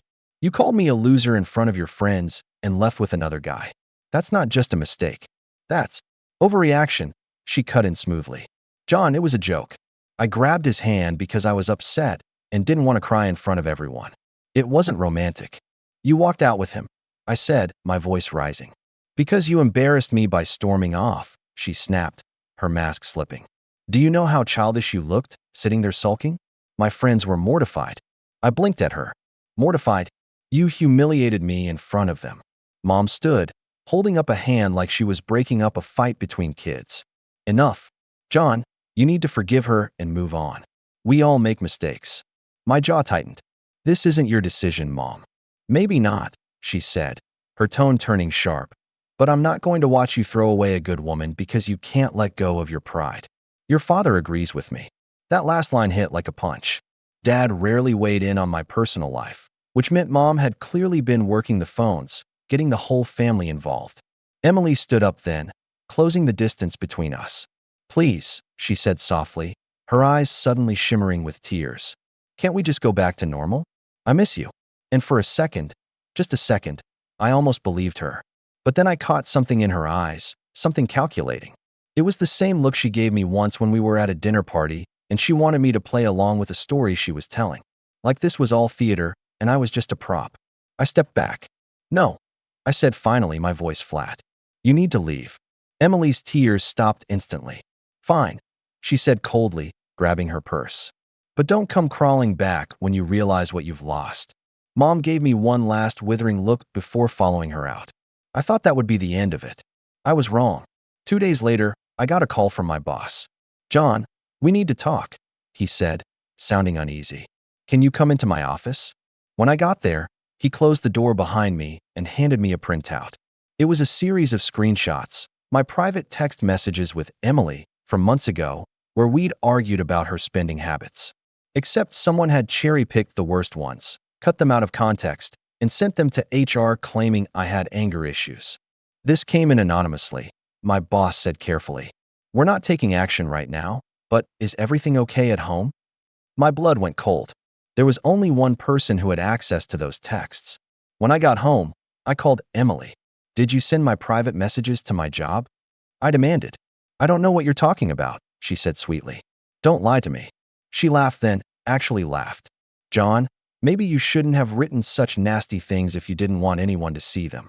They were private, I said through gritted teeth. They were mean, she shot back. I did you a favor. Maybe now you'll think twice before talking to me like that. For a long moment, I couldn't even speak. My heart was pounding so hard it felt like it might crack my ribs. You crossed a line, I said finally. Or maybe, she said smugly, I just taught you a lesson. She hung up before I could reply. That night, I sat in my living room, staring at the wall until my vision blurred. This wasn't just about a fight anymore. This was war. She had tried to humiliate me publicly, turn my family against me, and now she was threatening my job. And the worst part? My family still didn't believe me. When I told Mom what she'd done, Mom said, John, you can't prove she sent those messages. Maybe someone hacked her phone. Someone hacked her phone just to get me in trouble at work? I asked incredulously. All I'm saying is, don't jump to conclusions, she said, her voice weary. You've always been so suspicious of people. That was the final straw. I realized then that no one was coming to save me. No one was going to take my side. If I wanted justice, if I wanted peace, I was going to have to take matters into my own hands. But I also knew something else. If I moved too soon, I'd look exactly like what they already believed, the hot-headed guy who overreacts and feels disrespected. No, I needed to wait. I needed to be patient. And as angry as I was, there was something strangely satisfying about that thought. Because for the first time since this all started, I wasn't just reacting. I was planning. The days after Emily's little stunt with HR felt like wading through quicksand. Everything I did took twice as much energy, and every time my phone buzzed, I felt that knot in my stomach tighten. At work, people were polite but distant, like they'd read the report and didn't quite know how to look me in the eye anymore. I kept my head down, finished my projects, and left the office right at 5. At home, the silence was suffocating. I used to look forward to coming back to a warm light on the porch, Emily on the couch scrolling through her phone, music playing softly in the background. Now the house felt like an empty box. I'd sit at the kitchen table with the TV on just for noise, barely tasting the takeout I ordered. One night, I opened the family group chat to see what fresh nonsense was waiting for me. Sure enough, Mom had posted a smiling picture of herself with Emily at some farmer's market, captioned, "Just us girls." Laura chimed in immediately. You two are the cutest. Then my cousin. Tell John to stop being dramatic and come to Sunday dinner. I closed the app and set my phone face down on the table. It wasn't just that my family was siding with Emily. It was that they were doing it so publicly, like they were daring me to fight back. It was like they didn't even care how that picture would make me feel. That Sunday, I didn't go to dinner. Mom called me twice, then left a voicemail that said, "Fine, stay mad. You're only hurting yourself." I lay on the couch for a long time after that, staring at the ceiling, wondering how we had gotten here. I used to be the quiet, dependable son, the one who showed up to every barbecue, who fixed Dad's car when it broke down, who helped Laura move apartments 3 times in 4 years. And somehow, in just a few weeks, I'd become the villain of the family narrative. One night around midnight, I grabbed my keys and just drove. I didn't have a destination. I just needed to move, to get out of that house. I ended up at an all-night diner on the edge of town, sitting in a booth with a cup of burnt coffee. That's when the loneliness really hit me. Not just missing Emily, but missing before. Before the public humiliation, before the group chats, before the HR meeting that made me feel like I was standing on a trapdoor. I missed the version of myself who trusted people, who believed that his family had his back. The waitress, a middle-aged woman with tired eyes, came by and topped off my coffee. "Rough night?" she asked gently. "Rough month," I said, surprising myself. She just nodded like she understood, then left me alone. I sat there until 2 in the morning, just thinking. And for the first time, my thoughts weren't racing. They were sharp, clear. The truth was, I couldn't stay in this place. Not physically, not mentally. Every corner of that house still smelled like Emily's perfume. Every picture frame still held her smile. Even my own family felt like enemy territory now. The next day, I started small. I packed up her things, the sweaters in my closet, the mug she loved, the random shoes she always left by the door, and put them all in a box. I didn't text her to pick them up. I just put the box in the garage, out of sight. Then I started pulling back from my family. I muted the group chat. When Mom called, I let it go to voicemail. When Laura texted, I replied with short, neutral answers. No explanations, no fights, just distance. At first, it hurt. I'd pick up my phone automatically when it buzzed, then set it down again. But after a few days, the silence stopped feeling like punishment and started feeling like peace. One evening, I sat down with a notepad and started writing. Not a letter, not a diary entry, a list. Every single thing Emily had done since that night at the restaurant. Publicly humiliated me in front of her friends. Walked out holding another guy's hand. Lied to my family about what happened. Showed up uninvited. Sent my private texts to my job. Laughed when I confronted her. By the time I finished, I had filled an entire page. Seeing it all laid out like that did something to me. It was no longer just a swirl of emotions I couldn't untangle. It was evidence. Facts. I flipped the page over and started a new list. This one was different. Get new locks. Clean out joint accounts. Talk to HR. Get everything documented. Collect any messages/screenshots. The list wasn't about revenge. Not yet. It was about control. About making sure the next move, whatever it was, belonged to me. The next morning, I called a locksmith. By the end of the day, I had new keys. 2 days later, I moved my money out of the joint savings account Emily and I had opened last year when we talked about maybe buying a house. It wasn't much, just a few thousand, but it was mine. When Mom found out, she called me in a fury. "John, do you know how hurtful that is?" Emily said she saw the account was empty. "It's my money," I said flatly. "You're acting vindictive." "No," I said, calm now. "I'm acting careful." Mom huffed on the other end of the line. "You can't just cut everyone off. Family is supposed to be there for you." "Then maybe they should have been there for me when I needed them," I said, and hung up before she could reply. That night, I slept better than I had in weeks. I was still angry, still hurt, but now I had direction. And that was enough to keep me moving. After I changed the locks and moved the money, something in me loosened. It was subtle at first, but I felt taller when I walked into work. I spoke up in meetings again. I started wearing shirts that actually fit me instead of the baggy ones I'd been throwing on half awake. People noticed. My boss even stopped me in the hallway one day and said, "Glad to see you back to your old self, John. We were worried about you for a minute there." That comment stuck with me, not because of the words, but because of the look on his face. He wasn't looking at me like the guy with anger issues anymore. He was looking at me like someone he could count on. I took that and ran with it. At lunch that day, instead of eating at my desk, I went out to a local coffee shop with a couple of coworkers. I laughed more than I had in weeks. It felt good. I realized that while I'd been wrapped up in Emily and the family drama, I'd been neglecting these little parts of my life that made me feel human. At night, I started running again. Just a mile at first, then 2, then 3. There was something therapeutic about pounding the pavement with music blasting in my headphones, my breath coming in ragged gasps, sweat dripping down my back. I'd come home, shower, and feel like I'd burned off some of the anger clinging to me like smoke. One evening after a run, I caught sight of myself in the mirror and almost didn't recognize the guy staring back. My shoulders looked broader. My face wasn't as pale and drawn as it had been a few weeks ago. I looked solid, like someone who had been through fire and come out steel. Around this time, Emily must have sensed something was shifting because the tone of her messages changed. "You seem different. Are you seeing someone? Your mom says you've been working late. Don't overdo it. Please just talk to me. We can fix this." I didn't reply. For once, her words didn't sting. They just sat there on the screen, powerless. Mom tried again too. "John, I miss you. Can you come to dinner this weekend?" "No," I texted back simply. There was a time when that response would have been unthinkable. I used to bend over backward not to disappoint my family. But now, I was starting to realize that their approval wasn't the lifeline I thought it was. Instead of going to dinner that Sunday, I took a drive out to the lake. It was a crisp evening, the kind where the water looks like glass and the sky is streaked with orange. I sat on the hood of my truck and just breathed. I thought about everything that had happened. The restaurant, the intervention, the HR stunt. For weeks, those memories had felt like weights tied around my ankles. But now, I could think about them without feeling crushed. That's when the idea started forming.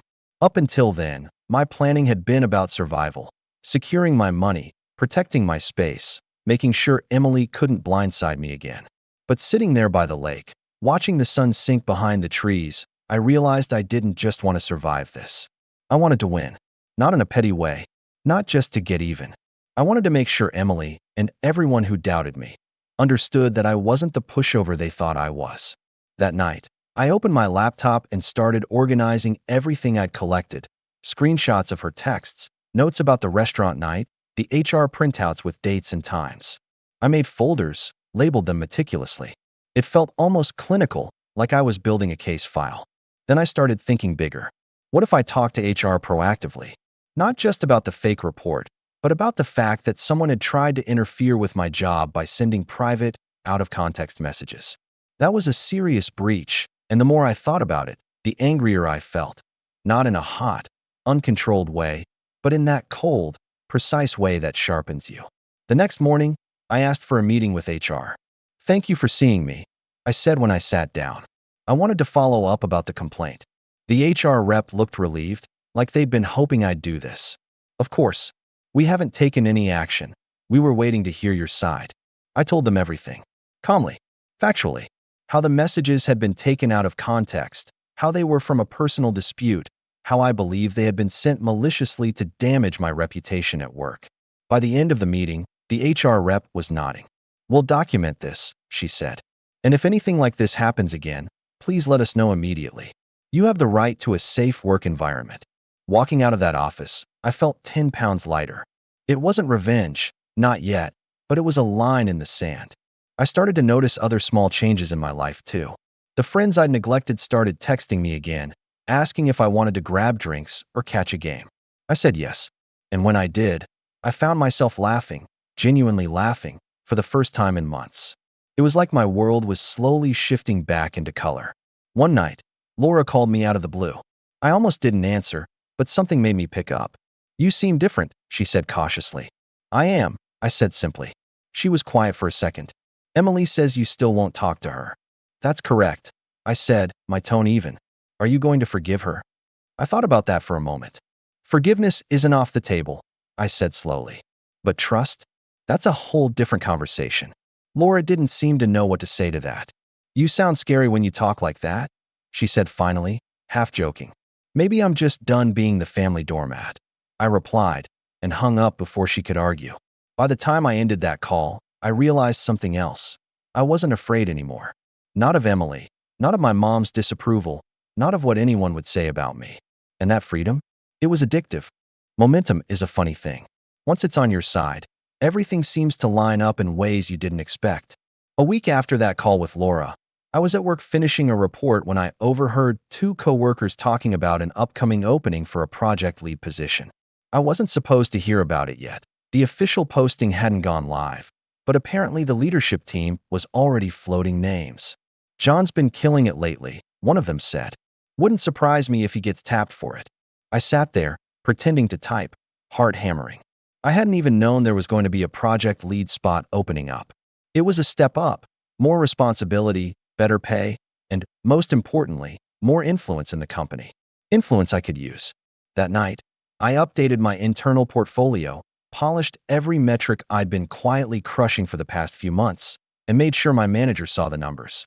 He didn't say much at first, just nodded, but I noticed he forwarded my summary to someone higher up the same afternoon. While that was in motion, I kept building my case file at home. Every time Emily sent me a text, I screenshotted it. Every time a relative made a comment in the family group chat hinting that I was being difficult, I saved it. I even printed out the intervention photos I found later on social media. Yes, they'd taken a smiling selfie together before I came home that day, like the whole thing was some stage performance. The more I collected, the clearer the story became. Emily wasn't just impulsive or emotional, she was deliberate, calculated. She had tried to embarrass me, control the narrative, even mess with my career. And my family, whether by choice or out of sheer blindness, had played right into her hands.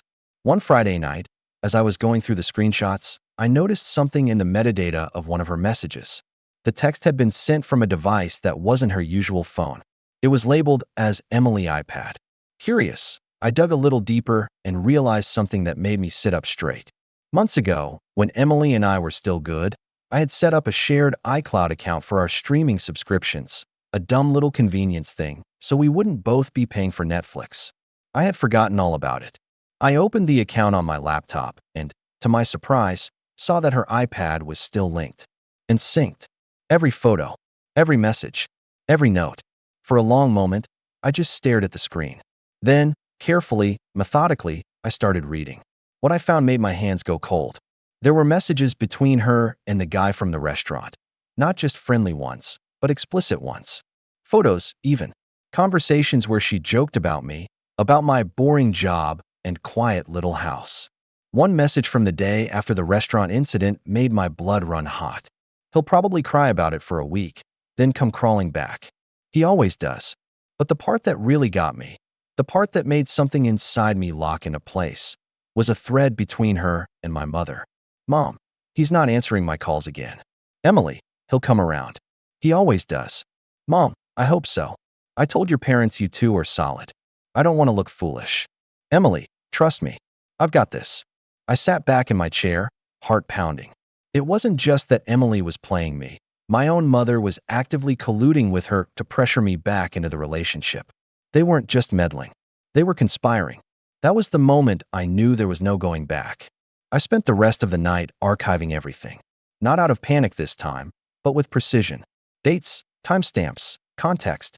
I wasn't rushing. I was building something. Over the next few weeks, I kept my head down and played the part of the calm, collected John everyone expected. I answered work emails promptly, volunteered for extra tasks, even started showing up to Friday happy hours again. On the outside, I looked like a man who had moved on. On the inside, I was sharpening every tool I had. I made a quiet appointment with a lawyer, not because I was ready to file anything yet, but to understand my options. He told me that what Emily had done by sending my private texts to my employer could, under certain circumstances, be considered harassment or defamation, especially if it had put my job in jeopardy. I also learned that our joint savings account, which I had already emptied, was technically still open in both our names. If I hadn't moved the money, she could have drained it at any time and left me fighting to get it back. "Good instincts," the lawyer said with a nod. "Most people don't think that far ahead." That night, I drove home with the windows down, feeling the cool air whip across my face. It wasn't joy exactly, not yet, but it was something close. 2 weeks later, the promotion was official. Project lead. My name on the announcement email. a raise that bumped me into a new tax bracket. The first text that came in was from Emily. Congrats. I always knew you had it in you. Then my mom. See? Good things happen when you let go of grudges. Proud of you, honey. I didn't respond to either of them. Instead, I took a screenshot of the announcement and sent it to my lawyer with a short message. Let's talk about next steps. I had leverage now, professionally, financially, personally. I had evidence. I had control over my own story. And for the first time since that night at the restaurant, I had the upper hand. I wasn't just surviving anymore. I was about to turn the tables.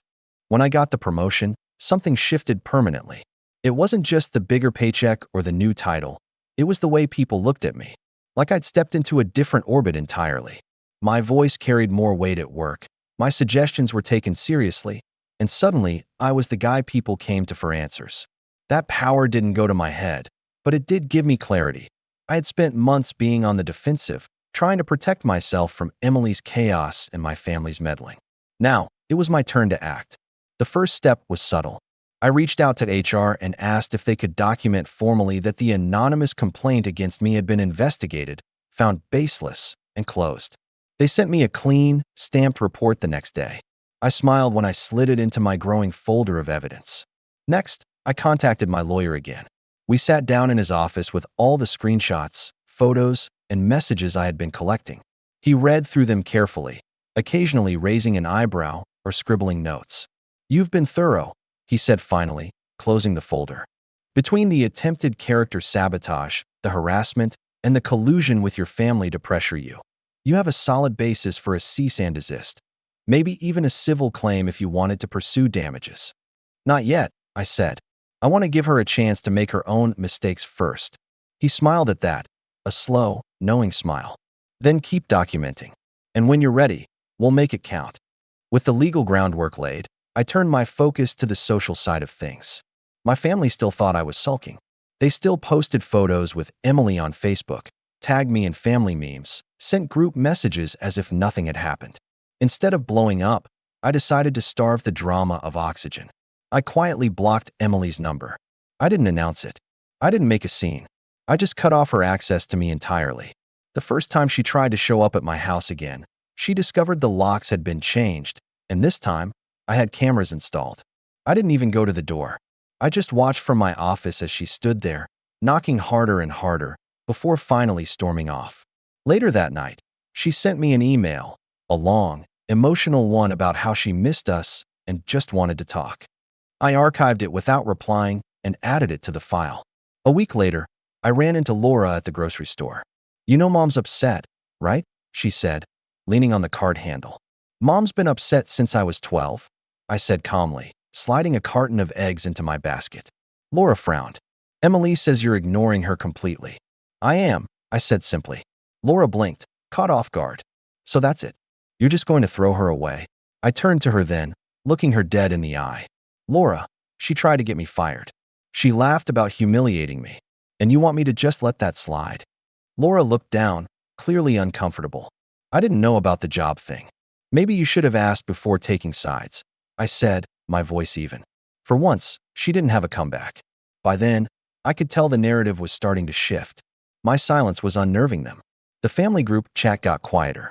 Mom left me a voicemail saying she just wanted to make sure I was okay. Emily stopped posting those cheerful, passive-aggressive Instagram stories with captions like, "Healing takes time, red heart." And then, right on cue, she made her biggest mistake yet. I got a call from an unknown number one afternoon. When I answered, it was the guy from the restaurant, the one she'd left holding hands with that night. Hey man, he said awkwardly. You don't know me, but I think we should talk. About Emily. I stayed quiet, letting him fill the silence. She's been telling people you were abusive. Said you ruined her life after the breakup. My stomach twisted, but I kept my voice calm. And why are you telling me this? Because she's been blowing up my phone for weeks, and when I told her I didn't want to see her anymore, she trashed my car. Keyed it up, smashed the mirror, the whole deal. I filed a police report. Thought you should know. When we hung up, I just sat there for a moment, letting the information settle over me like a heavy coat. Emily hadn't just kept pushing, she'd escalated into destroying other people's property. The next day, I called my lawyer again. It's time, I said simply. We drafted a formal cease and desist letter that laid everything out in clinical, devastating detail.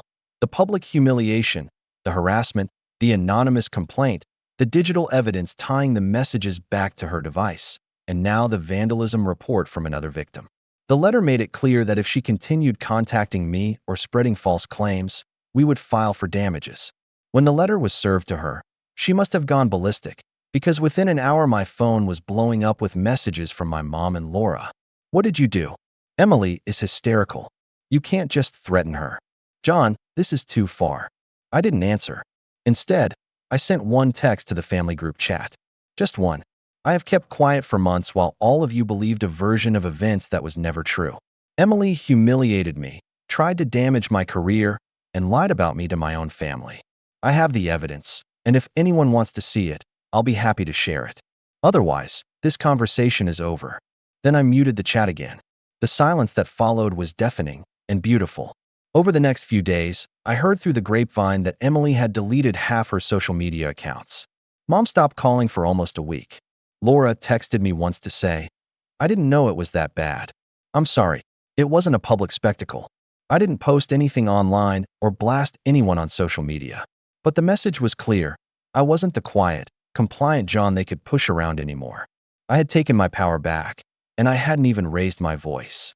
Fallout is quieter than people think. It doesn't come with fireworks or shouting matches in parking lots.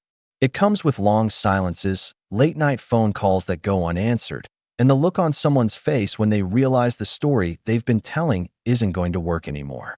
After my cease and desist was served, Emily went completely silent for 3 days. Then, suddenly, she broke that silence with a single email, formal, short, and as cold as the legal letter she had received. "I acknowledge receipt of your notice. I will not contact you again." No apology. No attempt at reconciliation. Just the end of the line. When I read it, I felt something inside me unclench that I hadn't even realized was still tight. It was done. Whatever she had hoped to get out of this, whether it was power, control, or some twisted form of revenge, it was over. But the real fallout came from my family. That Sunday, I got a text from Laura. "Can you come over to Mom's? She wants to talk." I debated ignoring it, but something told me to go. Not for them, for me. When I walked into the house, Mom was sitting at the kitchen table, looking older than I'd ever seen her. She didn't get up when I came in. "John," she said softly. I read the letter. I said nothing, waiting. I didn't realize how far things had gone. I thought she just made a bad joke that night. "I didn't know she tried to hurt your job." "You didn't want to know?" I said calmly, setting my keys on the counter. "You wanted to believe the version where I was the problem because that was easier." Mom flinched at that, but she didn't argue. "You could have told me," she said after a pause. "I did," I replied evenly. "You just didn't believe me." She sat back in her chair, and for once, she looked small. "I'm sorry," she said finally, and I could tell it cost her something to say it. "I thought I was helping." "You weren't," I said, but my tone wasn't angry now. Just tired. "You chose her over me. All of you did. And I'm not going to let that happen again." Laura was standing in the doorway, arms crossed, her face pale. "We messed up," she said quietly. "I should have had your back." I nodded once. "You should have." There was a long silence. For years, I'd been the one to fill silences, to smooth things over, to be the peacemaker. This time, I let it sit. Finally, Mom asked, almost timidly, "So what now?" I picked up my keys. "Now, I live my life. You can be part of it if you respect it. If not, I'll be fine." I left before they could say anything else. In the weeks that followed, I kept to myself. Not out of spite, just because I was busy. My new role at work was challenging, but it felt good to be challenged. I started saving for a down payment on a new place, somewhere fresh, somewhere that didn't carry the ghost of late-night fights and slammed doors. Then, one Friday evening, as I was leaving the office, my phone buzzed with a message from an unknown number. "Thought you'd like to know, Emily moved out of town. Lost her job. She's staying with her aunt in another state." It was from the guy from the restaurant. I stared at the message for a long moment, then put the phone back in my pocket without replying. There was no satisfaction in knowing her life had fallen apart. Not really. What satisfied me was knowing it wasn't my problem anymore. A month later, I hosted a small cookout at my place for a few coworkers and friends. We grilled burgers, played music, laughed late into the night. For the first time in a long time, I felt light. Toward the end of the night, Laura showed up. She looked nervous, holding a six-pack like a peace offering. "Can I stay?" she asked. I nodded, and she joined us in the backyard. Later, as the crowd thinned and we were putting out the last of the candles, she said quietly, "I'm proud of you, for not letting them break you." I smiled at that, a small, genuine smile. Me too. When everyone had left and the yard was quiet again, I sat on the porch with the last beer of the night, watching the smoke from the grill curl into the dark sky. I thought about that night at the restaurant, about the look on Emily's face when she called me a loser, about the months of silence, the plotting, the evidence folders sitting in my desk drawer. And for the first time, the memory didn't sting. It didn't feel like a wound anymore. It felt like a scar, proof that I had been through hell and come out the other side. I raised the bottle slightly, like a private toast to the night sky, and said quietly to no one, "Never again." Then I smiled, finished my drink, and went inside, leaving the past where it belonged.